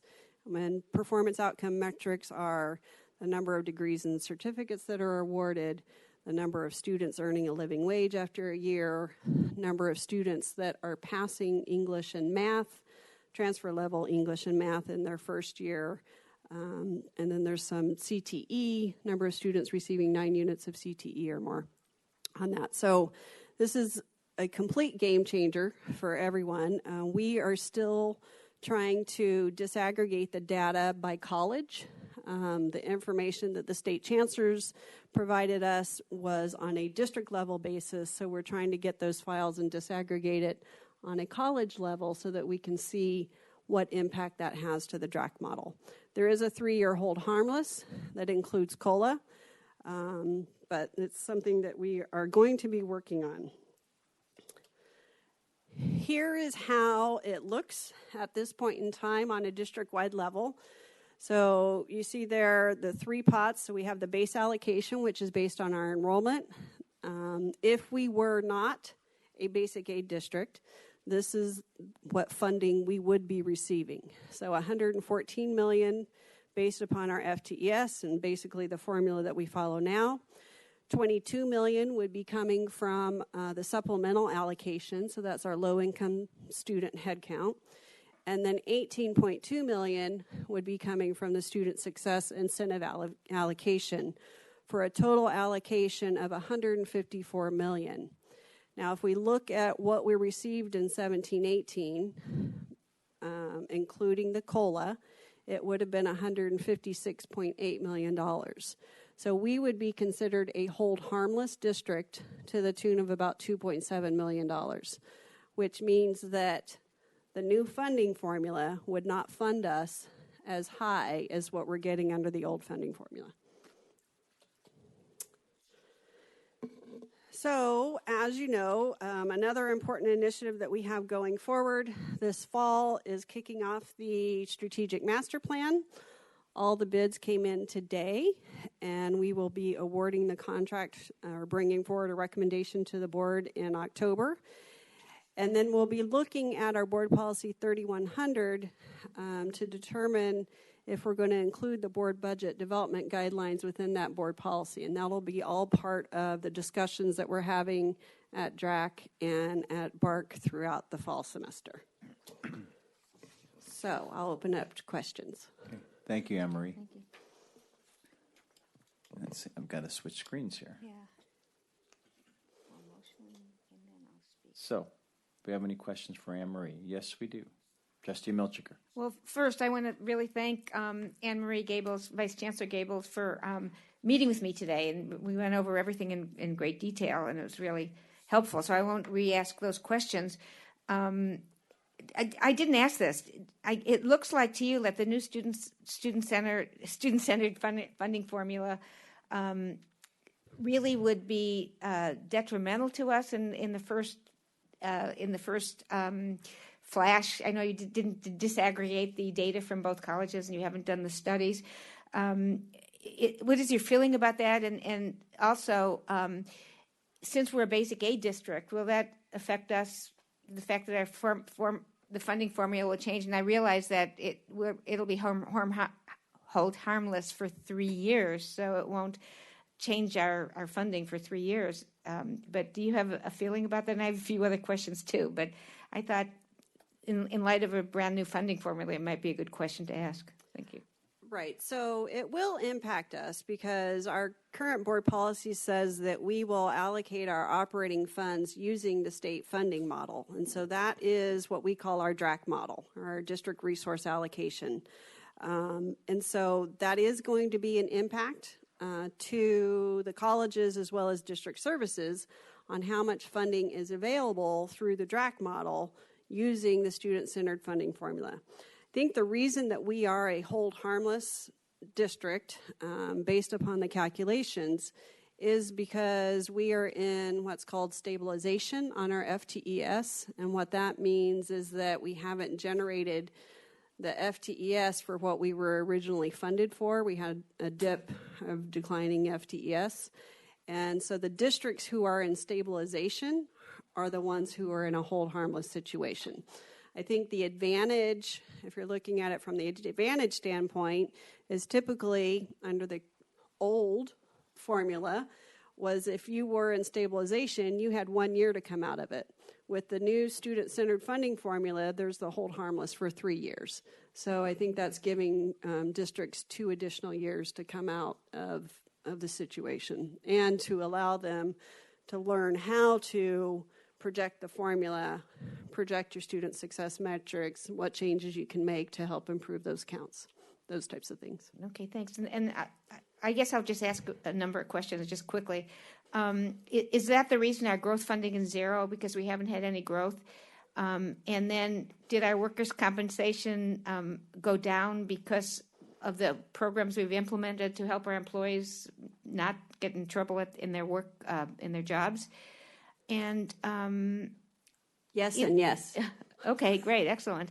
And I'd like to know if there's some place that we could see what we get from the state in deferred maintenance and in capital construction, rather than what we're paying for our own basic aid. What comes to us from the state to help us with these really important processes of deferred maintenance and capital construction. So in the current fiscal year, the amount that is coming from the state for scheduled maintenance and instructional equipment, and then it's up to the campuses how they want to split that funding, is $676,000.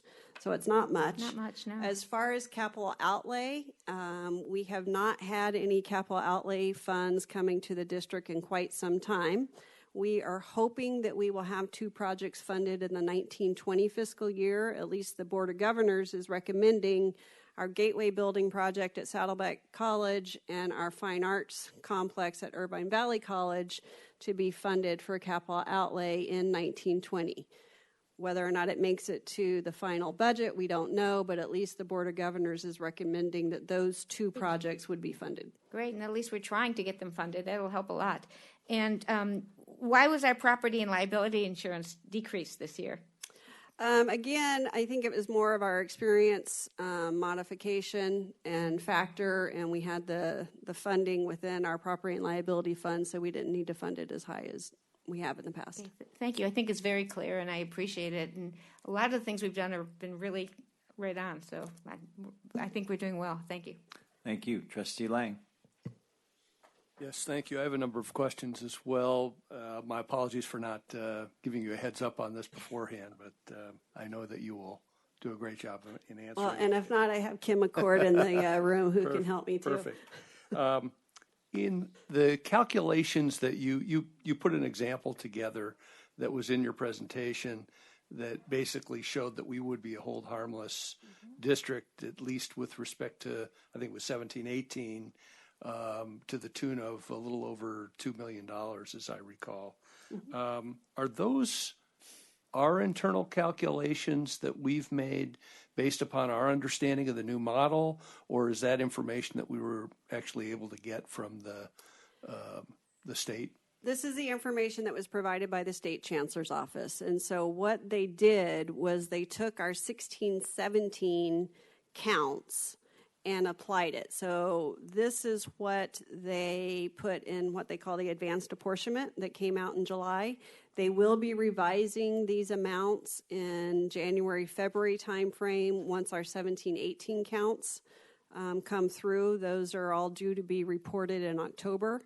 So, you know, that's one of, I would say from a CBO standpoint, that is one of the frustrations with the model, is that we will be 7-8 months into the fiscal year before the chancellor's office tells us what our funding is going to be for that fiscal year. Got it. But we still will be able, even though we'll have this time lag, we will still be able to rely on the state chancellor's office to provide us with the numbers so that we won't be guessing in terms of what that is.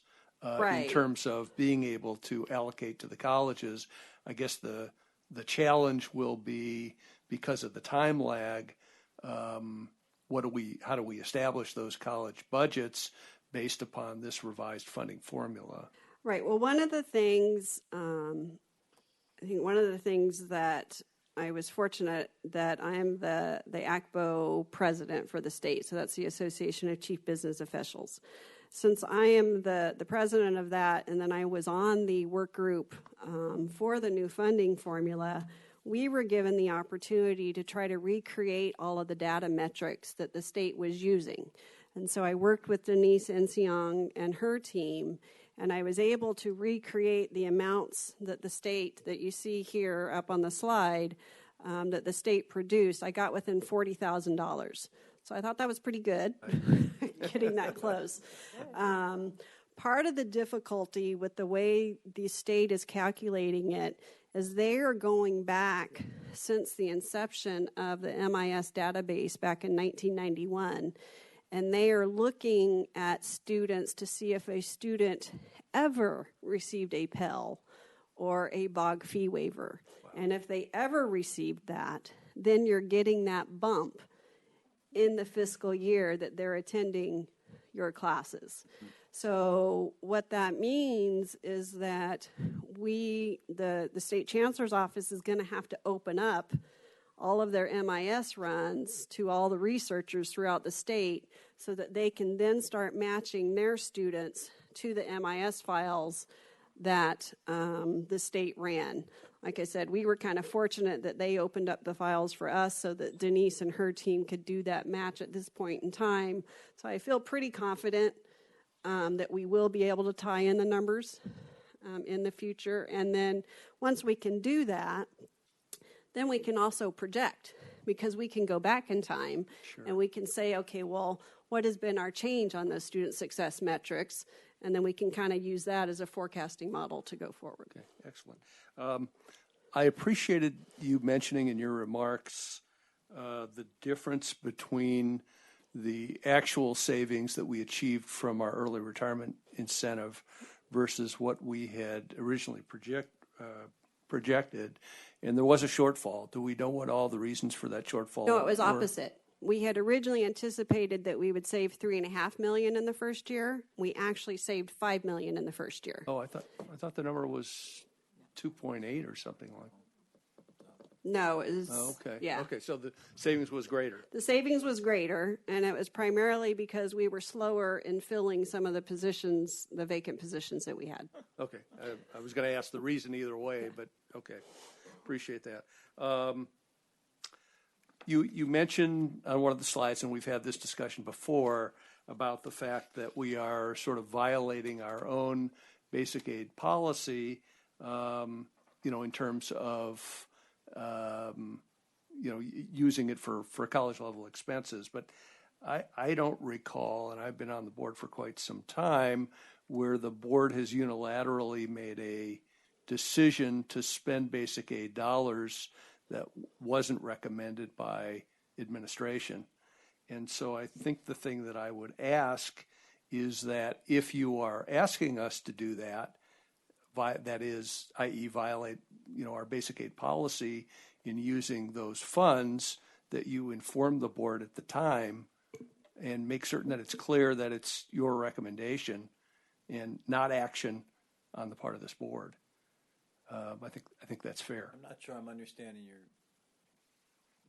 what Yeah. you're saying, because you're saying the board would approve something without the administration's involvement in any way? No, that the board would recommend that the board would spend basic aid dollars in violation of our policy that wasn't based on a recommendation by administration. I don't remember that ever happening. Is there a concern that it's going to happen? Well, no, there's a concern that it has happened, that we have used basic aid dollars in violation of our policy, and I don't think the intention by our board is for that to happen. Oh, I guess I see now the point. Okay. So the way that you can see that is... Well, I know one instance that we've done it, and it's in settling negotiations in the past. Well, that's part of that, but I was just going to explain in this particular budget, the way you can see that difference is in the budget book on page 28.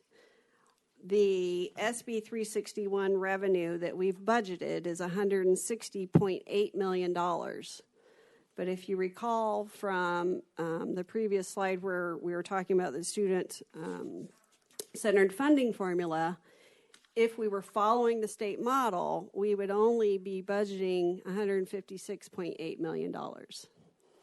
So that's where the difference is in the revenue that we're budgeting and that we're then running through the DRAC model to distribute out to the colleges and district services. Okay. Obviously, we've got a disconnect between policy and the way we're running the calculations that needs to be addressed and corrected. And I would expect that would be a point of discussion. And it will be during DRAC this current upcoming fall when we're discussing the entire student-centered funding formula. Excellent. The other thing, point that I wanted to make is that I think that,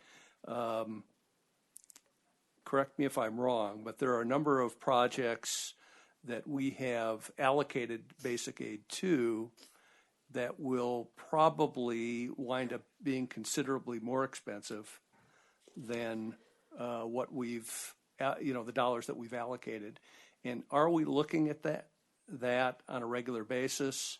And is that something perhaps that ought to be addressed out of the excess basic aid funds that we have, and also informing our decisions regarding allocation of future basic aid?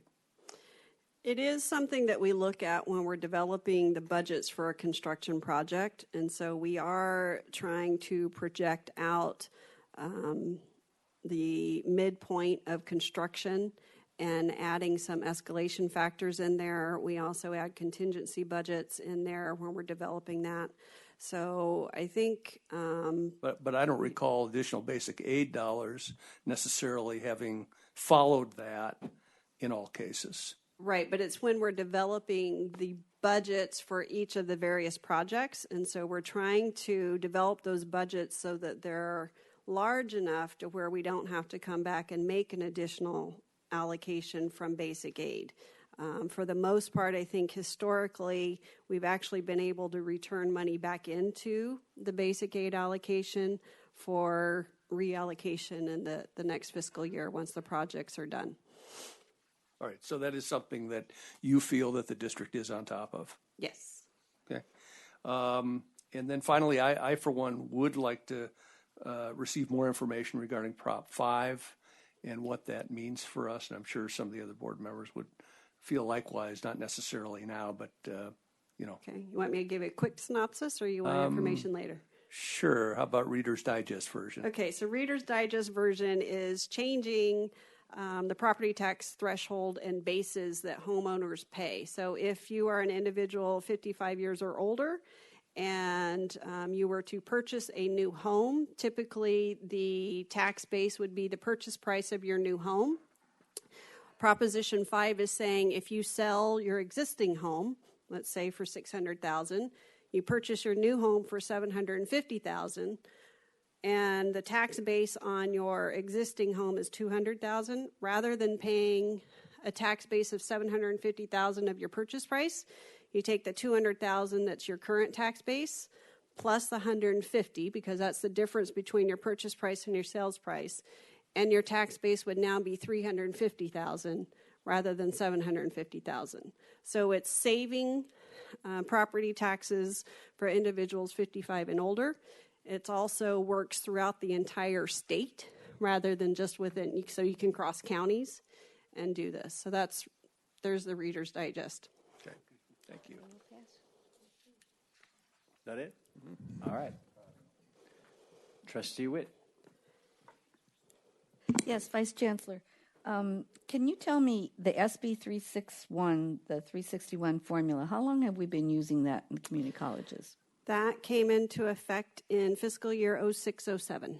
Okay, 06-07. So we've used it quite a while, and it seems that it's been successful for all the colleges. I would say that the shortfall with SB 361 is it's really a growth model. Mm-hmm. And so as long as you're growing in your FTES, you get additional revenue. Since the recession, districts have not been growing. And so it's really been a struggle to continue to get additional funding to help cover all your increased costs without growing your FTES. Okay. So hence we have the SDFF. Correct. Okay. And that was done in Sacramento by State Chancellor's office, or? Well, it was actually originally put into the budget by the Department of Finance. Really? So in the January governor's budget that came out, they put in there that they wanted the funding formula changed. And so they're the ones that really dictated the 3 pots of funding that would be there and what would be included in each one. Now, it changed somewhat with negotiations between the stakeholders. It changed pretty significantly from what was there in January to what was adopted in June. But it was the Department of Finance. Now, the State Chancellor's office supported it and did back it and felt it was the proper thing to do. But it was a Department of Finance initiative. Thank you. Thank you. So just quick question for me on PERS and STIRS. I know you mentioned we need to monitor things. I mean, other than that, is there anything else we can do as a district? I think the only other Instead of thing... being reactive, I mean, I guess that's the position we're in. Right. We have the Pension Stability Trust Fund that we've created, which I think that the district should be lauded for because not many districts did that. So it could be something that in the future we might want to take additional basic aid to put towards that. Because the way it's looking now, we have about 4 to 5 years that are going to cover that increased cost. And once we get that point, the Pension Stability Fund will be wiped out and we won't have it anymore. So 4 or 5 years from now, we may need to re-up that Pension Stability Trust Fund. Okay. Thank you. And thank you for your presentation tonight. All right. Thank you. And I think we now have a motion and a second to approve the final budget. Motion from Trustee Milchiker and a second from Trustee Prendergast. I think there's no further discussion, so let's go ahead and vote.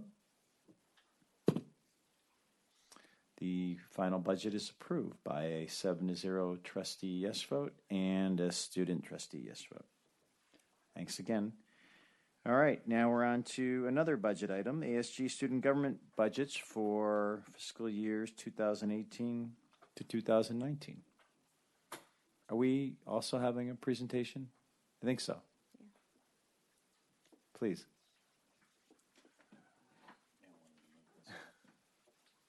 Oh, yeah. I forgot. Yeah, we should have. I didn't think of it. Oh, thanks. They didn't travel federally yesterday like I did. So good evening, trustees. I think this is on. I'm Matt Rosborough. I'm the ASG of IBC president. And I'm Ian Rennie, the ASG of IBC vice president of budget and finance. And we're going to present the adopted budget for the fiscal year of 2018-2019. All right. To start off, we have budgeted just over $818,000 for the fiscal year of 2018 to 2019, with a beginning balance of just over $158,000. And this is due to ASIVC funds that were allocated but not utilized during this fiscal year.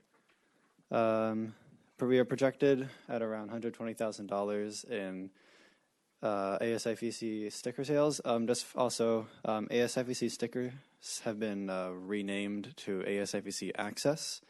So when I use that term, that's what I mean. And we anticipate additional funds with the adoption of opt-out with fall 2018 registration. Under contract with the bookstore, we have received $450,000, and that is the minimum.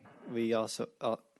while looking under the contract, we discovered that was our $450,000 is our minimum guarantee, which is why in the next slide it'll show a $150,000 change.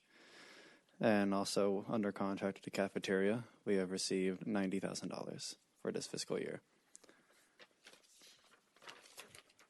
And so to start off with our beginning fund balance. As previously mentioned, we have a higher balance than expected, higher at around $102,000 due to non-utilized funds that we allocated out. The second item that has seen an increase is bookstore commissions from the tentative budget, and that is because while reviewing the contract, we noticed a way for us to receive additional funding for this fiscal year.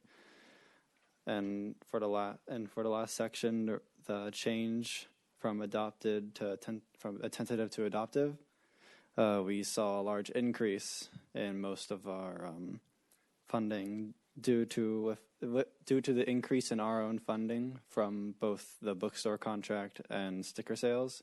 We were able to increase all levels of funding for all of our programs and other activities. And some of the goals for ASIVC this year in the ways of leadership development, we're hoping to do development activities every Friday to help increase student leadership bonding throughout. And we're also hoping to integrate more of guided pathways into the activities that we're going to be doing, as that is a concern this year and something we are hoping to pursue more of. And we're also continuing with the mascot re-identification process. We are currently surveying and finding which mascot will best identify with IVC. And we also have put into effect the Taviana Smith Emergency Fund, which will be available for students to ask for and draw funds from.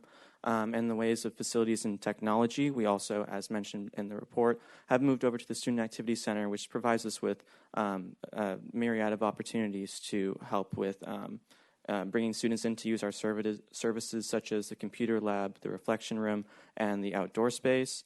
And we're also continuing to market the ASIVC Access throughout the year and changing the sticker identification at ASIVC events to now typing in a student ID number. Thank you, trustees. And if you have any questions, we'll be free to answer them. Thank you. Do we have any questions for, don't leave just yet? Yes, we do. Trustee Lang. Yes, thanks to both of you for a good presentation of the budget. Appreciate that. The one question that I have is, it looks like we developed I'm trying to determine if the adopted budget numbers for 2017 and 2018 represent the final actual numbers or what the final budgeted numbers were for that fiscal year. You're referring to the fiscal year of 2017, 2018 column? Correct. And how it relates to the final... The actual final numbers for revenue and expenses. It looks like those are the final adopted budget numbers rather than final actual numbers. And so is there a way to get a comparison of how that final adopted budget actually lines up with the It's always helpful. The actual numbers? Thanks, Cecily. Hi, Cecily Johnson, advisor to ASG at IVC. Yes, actually, this year was the very first year that we were really able to do a side-by-side comparison.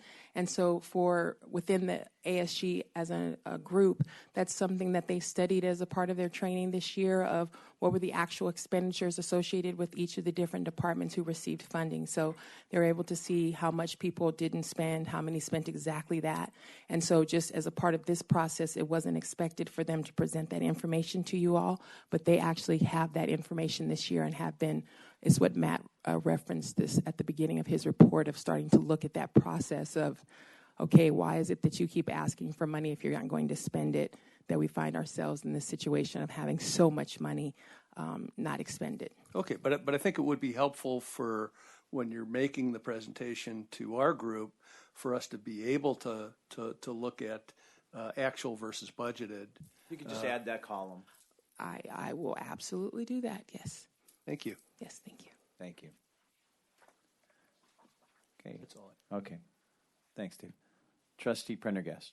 I'm intrigued about the mascot search. Are we looking to rebrand what lasers are, or are we dumping lasers? No. Let me clarify that. Okay. I misspoke. So not actually changing the mascot at all. We are lasers. So do you remember what that is? Yeah.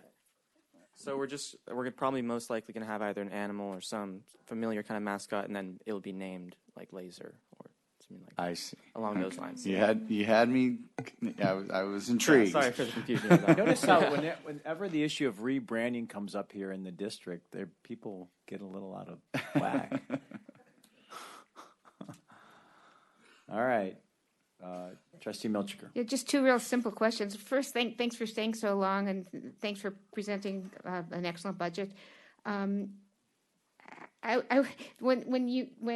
my fellow trustee, Trustee Prendergast, mentioned about the branding, I remember that I went to Ohio State, and when I went to homecoming at University of Wisconsin, all over they had that Ohio State which was a buckeye, they had it as an animal, and a buckeye is actually just a nut. So they had it completely wrong. So maybe you could at least have an idea of what you want the mascot to look like. So thanks. Yeah. 2 questions. Where is the Student Activity Center at Irvine Valley College? And I think it's really wonderful that you're getting students involved, because in a commuter campus, getting students involved really has been shown to help in retention of students. So it's a really excellent thing. Yeah. So the new Student Activity Center, it's in the former Child Development Center that was on campus. Okay. So we're utilizing that now, taking up a portion of the space, and the rest of it will be used by other departments later on. Great, good idea. Thank you. And how did you get the bookstore revenues to increase? You said you had a certain way of working with the metrics to get it to increase? Oh, it decreased. Yeah. I think it was mostly just a re-examination of the contract and looking at the details of it. We re-examined the contract and found certain wording which allowed us for a minimum guarantee of $450,000 each fiscal year. Great. Well, maybe you should become lawyers then. You're already studying contracts. Not so great for the bookstore. You guys have a decent Thank you. budget. You have a pretty good budget this year. And it's definitely exciting for us to try and use the facilities that we have in student activities as well as the funds as So well. you have one of your Thank pillars as increasing revenues. Is that really a goal this year? It's most likely going to happen as we switch to the opt-out program, and Okay. we're expecting a projected $120,000 increased revenue this year, and plus it will be available throughout the year to purchase the So next year ASIVC you'll have access. $1 million budget. That's not for certain, but I think that's what can speak more to. I could also say that we actually had over $2.2 million in request of ASIVC funding this past year. And so although we only had $500,000 that we thought we had to be able to allocate, there is definitely a need out there with our co-curricular programming, different faculty-led initiatives where the students do support. They increased the amount of student scholarship money by $30,000 this year. So there's definitely a need out there to be able to support this program, or to support the programming that the college ASG has. giving to the IVC Foundation? Yes, Yeah. yes, very much so. And so I think that the needs are out there, and so the fact that the students are utilizing the funds in that way, I am very proud of them on that. Great. Well, we're proud of you too. Thank you again for your presentation. Yes, thank you. Oh, I'm sorry, Evelyn. You have one more question.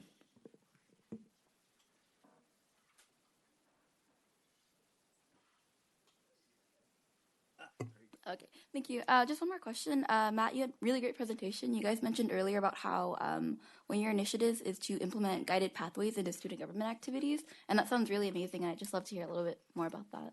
Yeah. So we're hoping to have more of the senators interact with the deans a little more, because I know we have the changes with the incoming guided pathways initiatives, and we're hoping to increase that communication between the deans and help to promote it more, because we have the senators representing each of the academic schools. So we're hoping to have them more acquainted with it and just up to date and pretty much in sync with the deans and the departments. Okay, cool. That sounds really amazing. Thanks. No problem. Thank you. Okay, I think you're off the hook now. Okay, Thanks thank again. you. Next up is Saddleback College.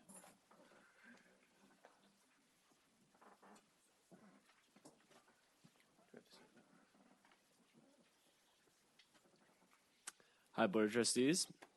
You guys know me. I'm Perry, ASG President. And I'm Jake Rybzik. I'm the Director of Budget and Finance. And here's our adopted budget presentation. So just to go over some highlights, we actually had a beginning balance of $177,000. This is a rollover. We actually have extra money. This is due to our opt-out program that we have with the stamp sales. We actually got $25,000 extra from that.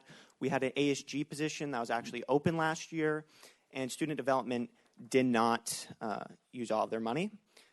Referring to the bookstore contract that we have, we did not make as much money as was projected, so we are going to be reevaluating that. We're going to be seeing how much we're going to be making this year off of that. We have hopes that we might be able to hit that goal, but something as Director of Budget that I'm definitely going to be looking at is reevaluating that. And we strongly believe in funding scholarships and supporting our students. That includes the Child Development Center scholarships, financial aid, book scholarships, along with we match the Promise program with the Foundation General Scholarships. We strongly believe in the success of the Promise program, and we want to see that. Just to go over, once more, our beginning balance was more than our 2017 adopted budget. That is once more due to the rollover having a ASG position not filled, student development not using their money, and the $25,000 extra money. With that money, we're going to be using all of it to fund all of our committees.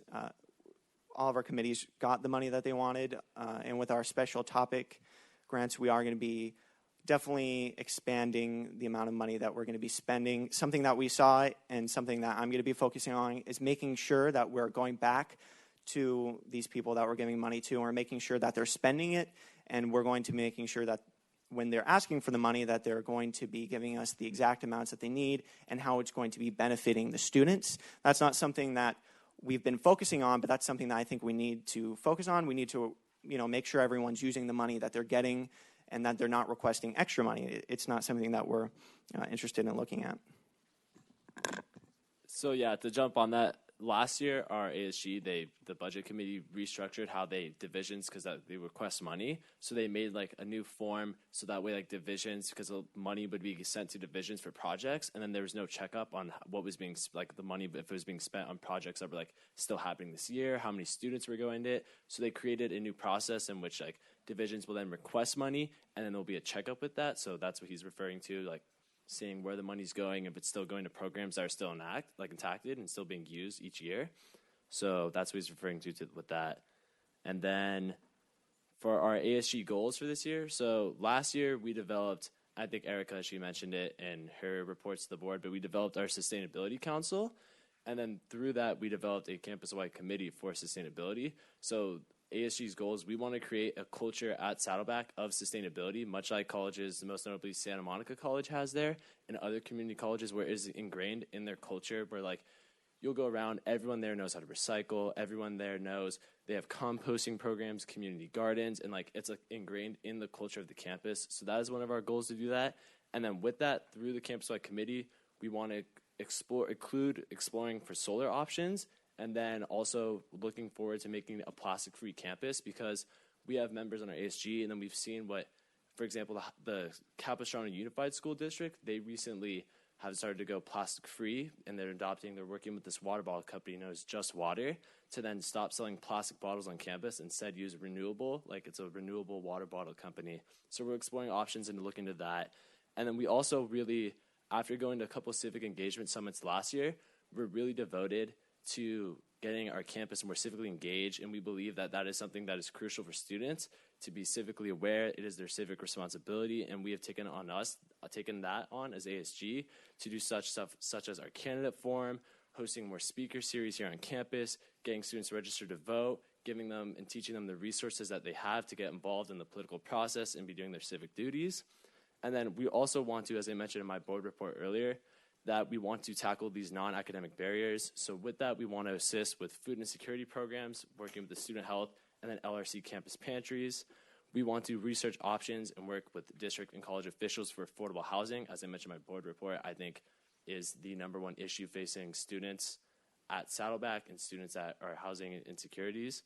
And then we want to explore options also, as I mentioned, for reduced bus and train passes for students.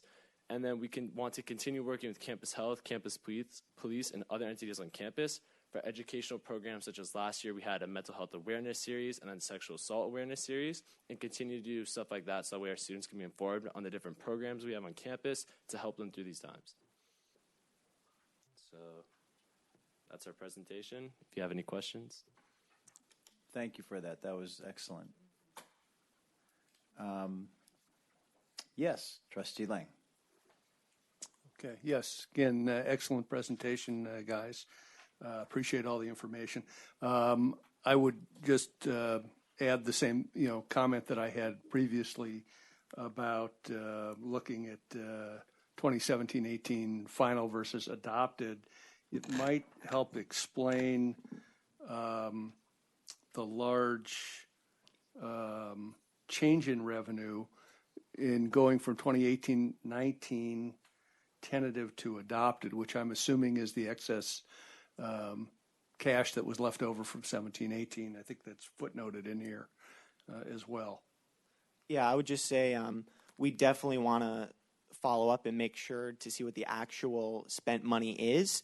Is not something that I believe we have access to, but this year we will. And going forward with the budget, that will be a column that we will have. That is kind of what me as the director of budget, I want to make sure that we are making sure every dollar we are spending is accountable, and that we're going to be able to look at our adopted budget and see what did we actually spend, what did we actually make.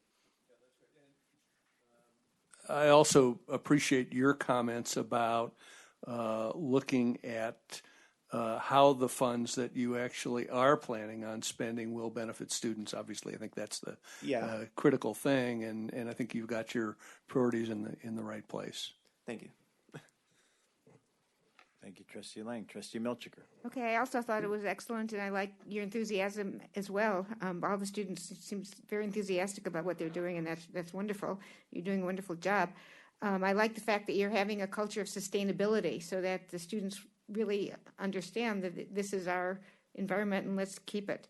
And you're also working to create good citizens for our colleges, having a candidate forum put on by the Pre-Law Society and voter registration on the campus, I think will certainly inform students that they're citizens in this country and they have a responsibility to vote. The question I have is, you said you were giving scholarships for the Child Development Center. Is this for students that need to put their children in the Child Development Center that can't afford it, and you're giving scholarships to help them put students in the Child Development Center? So I'm pretty sure, and I can follow up to check up on this. I'm pretty sure the Child Development Center, it's a large program that covers a lot of different areas. And I know last year that they actually requested more money than we were able to provide them with. So we increased, I believe, it was by $5,000 from $20,000 to $25,000 because that's one of our co-curricular activities, like programs that needed more money. So that's why we increased it. But is it? Do you know if it's for families to help them have their children cared for at the Child Development Center? Do you know the answer to that? I'm not trying to put you on the spot, just trying to follow up. Yes, Juan Avalos. Yeah, it's specifically for students who are having a difficult time paying the cost of childcare. So the childcare center knows where the gaps are. And so when they see students struggling at greater amounts in the past, they reached out to ASG asking for additional scholarships. It makes up the difference where students can't pay that amount. It's strictly for students. Okay. Great, thank you. Thanks. We want to help our students. Thank you. Thank you. Any other questions? You good? Marcia, that's it? No, that's it. Thank you. Thanks so much. Trustee Wright. Your presentation was very, very good. The only question I have is, why did the bookstore contract go down so much? It went down from $241,000 down to $201,000. That is actually I do not know the answer to that question. That is something we'd have to check back up on. I believe Chris Hargraves, who couldn't be here, our student life director, our advisor to ASG, knows the answer to that question. So that is something we can check up on and then report back to you. I'm surprised because this is a larger campus here and there. Yeah, I mean, just to my knowledge, they just didn't make make all the sales that was projected, so we didn't get a cut of that. And once more, we're going to give them another year to kind of see if they're going to be hitting that goal. And if not, we're going to be reevaluating immediately that contract. Thank you. Great, thank you. Hey, and just one quick question from my vantage point. On your sustainability in water, are you, is one of your goals promote reusable water bottles, or what aspect of water conservation are you focused on? So we would like to see, we want to work through different campus college-wide committees and then with the coffee cart to hopefully transition, especially with the new cafeteria redesign that's being discussed, to then transition the school away from even selling plastic bottles at all on campus and to look for other, like whether that be companies or bottle-like where we can sell other water bottles, such as like Box Water or the company Just Water, where they use renewable resources to make their bottles, and then also advocating and promoting buying reusable and using those like stainless steel reusable bottles on campus. Right. So you may want to reach out to the Multnomah Water District, which is the district that provides water to us, our district. We may have some programs and maybe some funding in place that may be able to help you. What was it called? Multnomah Water District. We're a big customer of them, so we have some leverage with them. So and I would suggest you consider reaching out to them. Okay, thank you.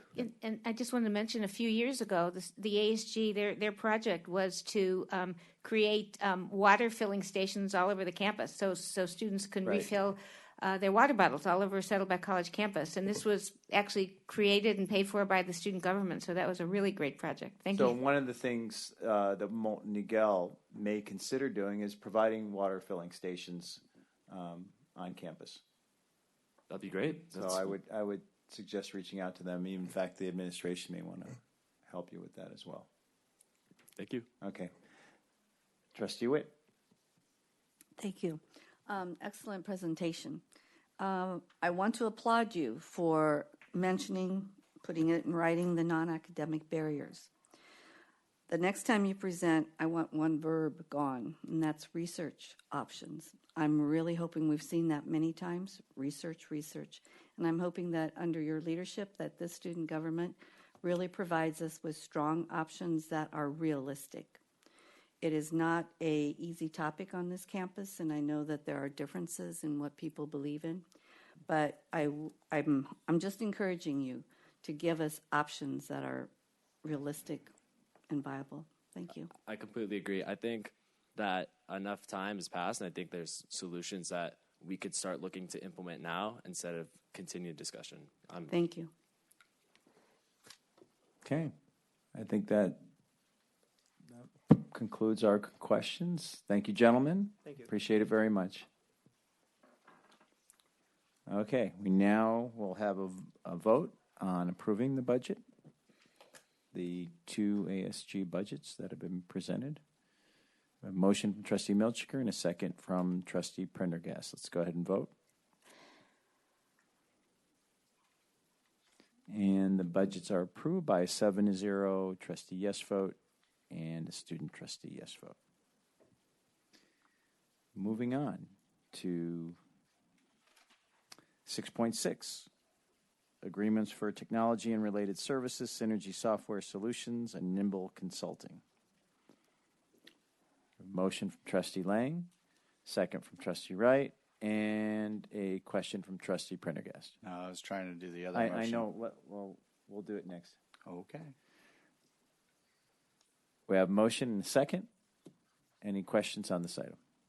Let's go ahead and vote.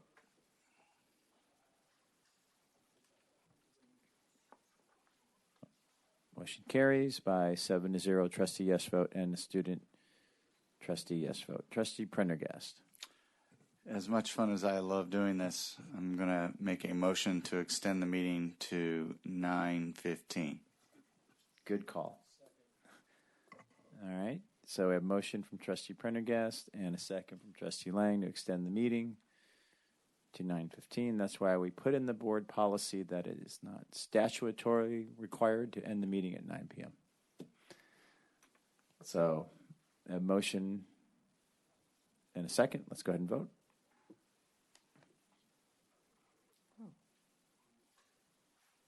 Motion carries by 7-0 trustee yes vote and student trustee yes vote. All right. We're now on to 6.7. Resolution agreements for technology and related services with Redisq Technologies, JB Technology Consulting, and i3 Solutions. Motion from Trustee Lang and a second from Trustee Jay. Any questions? Okay, let's vote. Oh.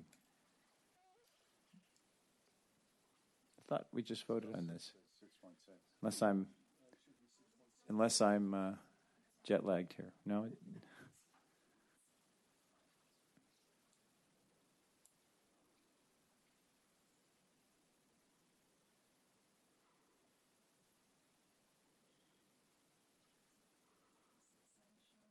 No, not. Mine's, there it is. Okay. Okay, let's do this again.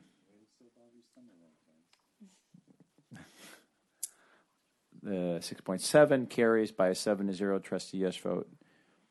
And student trustee, are you going to vote? And a student trustee yes vote. 6.8, IVC Health Center, concession and new parking lot, Phase 1A projects, construction management services, Gafcon, Inc. Motion from Trustee Lang and a second from Trustee Jay. Any questions? Let's go ahead and vote. The motion carries by a 7-0 trustee yes vote and a student trustee yes vote. 6.9, Saddleback College Access Control Project, Phase 1 and 2, DSA Inspection Services, BPI Inspection Services. Motion from Trustee Milchiker and a second from Trustee Jay. Any questions? Let's go ahead and vote. 6.9 carries by a 7-0 trustee yes vote and a student trustee yes vote. 6.10, Saddleback College Advanced Technology and Applied Science, ATAS Building Project, Design Build, Agreement with McCarthy Building Companies. This is a significant project. A motion from Trustee Wright and a second from Trustee Lang. Do we have any questions? All right, let's go ahead and vote.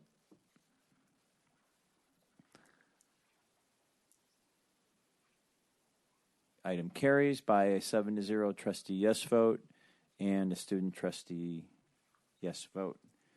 6.11, IVC Health Center Concession Project and the new parking lot Phase 1A project. Award of bid.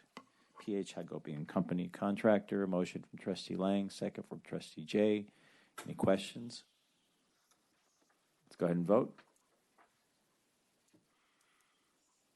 Motion. Yeah, I inadvertently touched the screen before my vote. Motion carries by a 7-0 trustee yes vote and student trustee yes vote. 6.12, academic employee and classified administrator personnel actions. A motion from Trustee Milchiker and a second from Trustee Jay. Any questions? Are there any changes? I don't think there's any change No change changes, to this no item. readouts, correct. Yeah.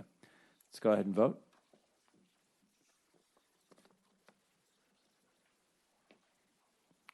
The motion carries 7-0, trustee yes vote and student trustee yes vote. 6.13, faculty conversion to Canvas, one-time stipends.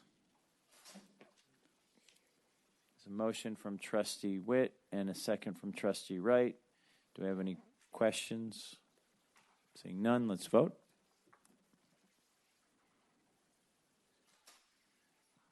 The motion carries by a 6-1 trustee vote and a student trustee yes vote.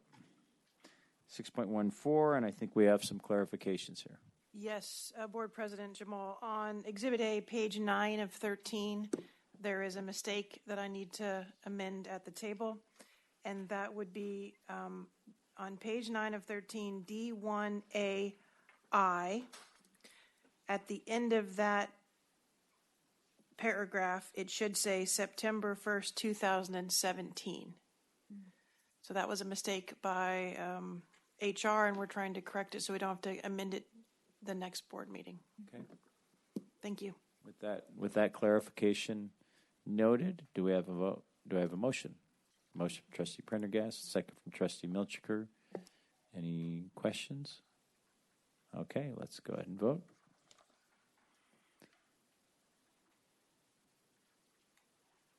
Motion carries by a 7-0 trustee yes vote and a student trustee yes vote. 6.15, adjustment to the integrated salary schedule for district administrators and managers. Approval of the increases for the administrators and classified managers with the attached salary schedule. Is there a motion?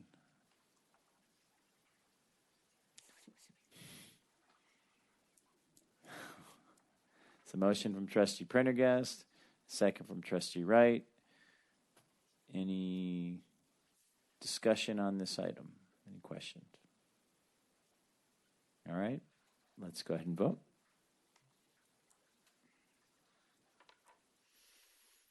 The motion carries by a 7-0 trustee yes vote and a student trustee yes vote. 6.16, approval of the CSEA salary schedule and the increases included for 2018-2019. Motion from Trustee Prendergast and a second from Trustee Wright. Any questions? Let's go ahead and vote. Motion carries by a 7-0 trustee yes vote and a student trustee yes vote. All right, we're on to reports. 7.0 reports, Saddleback College, IVC speakers. 7.2, staff response to public comments from previous board meeting. There are none. Facilities plan status report. So Trustee Wright. Just a couple of comments on there. I just wanted to find out what the status, when are they going to start on the ATS building? We just awarded the contract tonight. Okay. So we will be finalizing the contract documents, and once we can get those all signed, we'll be starting on that. Okay. And when will it be completed? Because I know they need the building. It's slated to be completed in, let me see, it's in here, 2022. 3 years. 4 years. 4 years.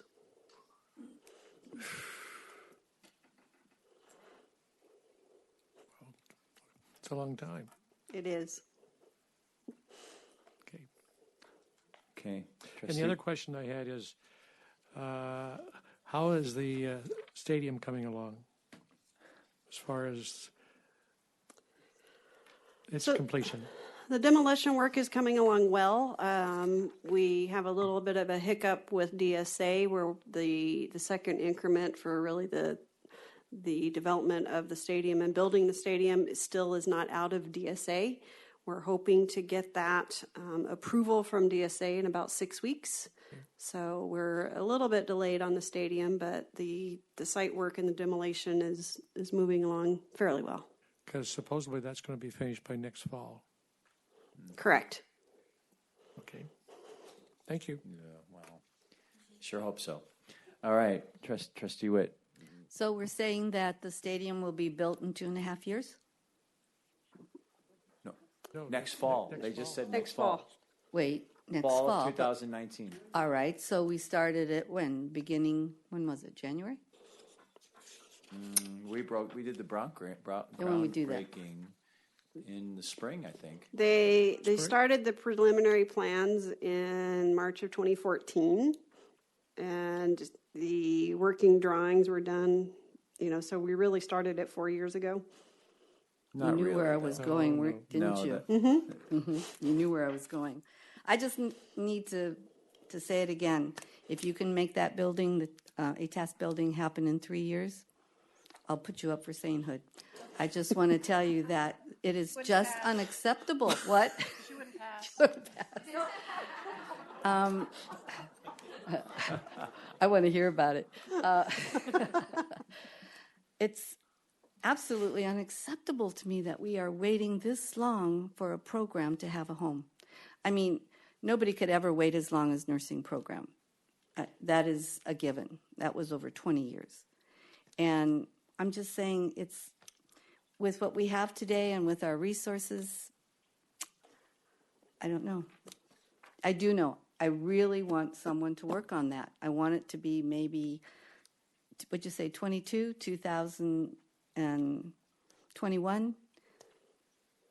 21 in 6 months. It just has to happen sooner, a semester sooner. We can definitely have discussions with the contractor, but I think the way that it's phased and what we're doing, and with the delays in DSA that we've been seeing, it's hard to promise anything sooner.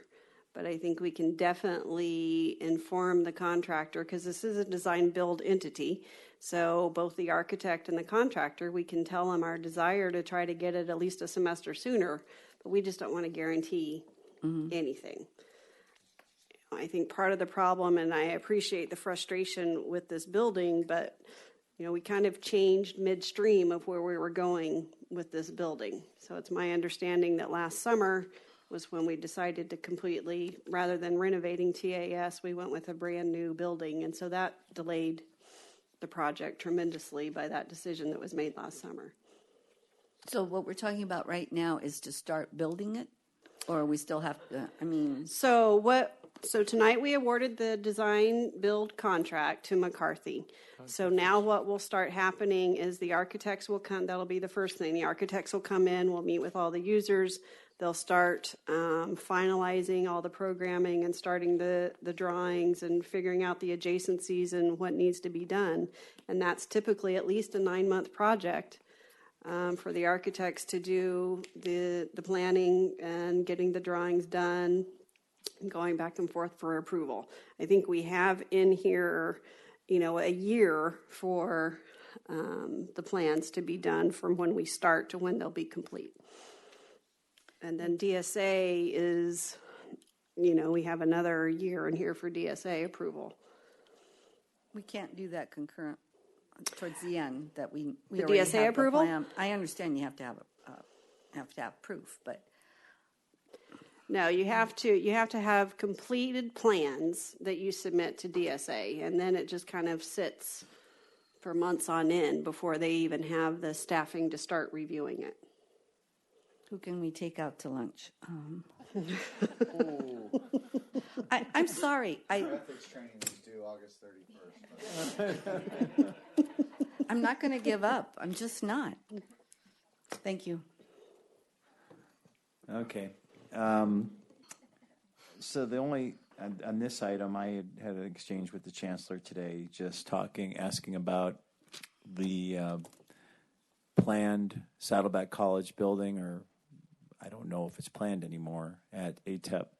I didn't see anything on the list for it, and this is something that the previous college president and the college management team used to talk about a lot, this Health Innovation Center.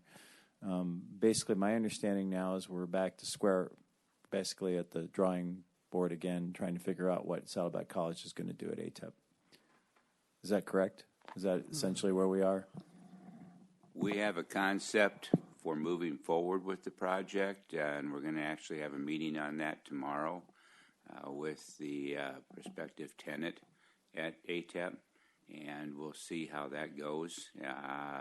If that is successful, which I hope it will be, then we can start doing some serious planning. The problem has been, I believe, and I obviously wasn't around, but it was always too soft. It wasn't pinned down, and it's kind of like you get a tenant and it starts to focus the mind, maybe. Right. But I know we're coming up on our time, but is the concept still health innovation? Still health. Okay. Health. Yeah. So we're going to the goal is still to build around that concept. Correct. Okay. Yeah, that was clear. Going back to a board resolution, I think 2011 or 2012. So, and then the college has stayed with that. It was just wasn't very well defined as to how to make it work, and we think we've got a way to do that. Okay. All right. Thank you. Okay. Moving on. 7.4 monthly financial status report. 7.5 quarterly investment report. 7.6 quarterly financial status report. 7.7 basic aid. 7.8 the OPEB trust fund, and then 7.9 we talked about earlier during the budget, pension stabilization trust fund. Now we're on to reports from administration and governance groups, and we'll start out with Saddleback College Academic Senate. Thank you. Good evening, Board of Trustees members and Chancellor Burke. We're off to a wonderful start of the school year. Excellent students. I'm so impressed by the quality of the students coming into my program and other programs. I have to say we do see a lot of barriers to their success: housing, mental health, just being able to pay for their tuition. I saw a huge bump in enrollments in the last week before school started, and I asked my students why they waited so long, and they were waiting for paychecks to pay their enrollment fees. So lots of barriers like that coming up. I'm proud to see ASG looking at how to make that better for our students. Faculty are looking forward to a completion of the faculty contract negotiations. Looking forward to that, and looking forward to a great year. Thank you. Thanks, Blake. Faculty Association, Kurt Meyer. No report tonight. Thank you. All right. Thank you for that. And we have IVC, Academic Senate. No report, thank you. All right, thank you. Vice Chancellor of Technology and Learning Services. I've been doing the Geek Report with Jim Gaston for 10 years now, and it's well attended, and it's a vital part of the feedback loop by which we get feedback from the colleges. So I want to thank everyone, including Marcia, who always comes. Just briefly, in an act of irony and a coordination of power, while Amory Gable will serve as the statewide president of the ACBO, I am the new president of the ACRO Association, so we are taking over the state in South Orange County. I like it. Can you bring them some more money here then in that role? All right. Thank you. And congratulations. Vice Chancellor of Business Services. Yes, real quickly, we held our first BPART meeting last Friday, and I am happy to announce that we approved close to 20 board policies and administrative regs at our meeting on Friday. So look forward to seeing those at your next meeting in September. And we're going to just keep trying to crank them out all year long. And then lastly, I was able to participate in the state budget workshop. I led a conversation with Chancellor Oakley for both the workshop up in Sacramento and the one here in Orange County. So that's my report. Thank you for that. Now we have the IVC Classified Senate. No report. No report. All right. And Saddleback College Classified Senate.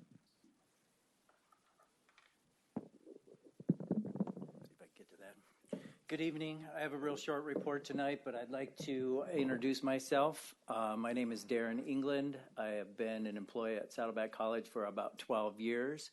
I'm the new Classified Senate President for the next 2 years, so I'll be showing up in this spot here. Our report that we have is, like I said, very short. We just are coming up with this next month with our classified luncheon. It will be held on September 14th. It will most likely be in the SSC 212 building, but we are looking to see if facilities can put us outside, maybe in the quad like the graduation or commencement was. That worked out pretty nice, so we're just looking at how feasible that is, and if so, we might move out there. Thank you. Thank you for that. And wrapping up once again, CSEA President Scott Green. Thank you, Mr. President. I do want to, due to the lateness of the hour, save my updated report until next month. However, I do want to mention that I was feeling pretty good about my alleged youthful energy. That's until student trustee Huang said that she was born in 1999. I was a Saddleback student before you were born, and I have a produced documentary that's older than you are, which is scary. Thank you. Thank you so much.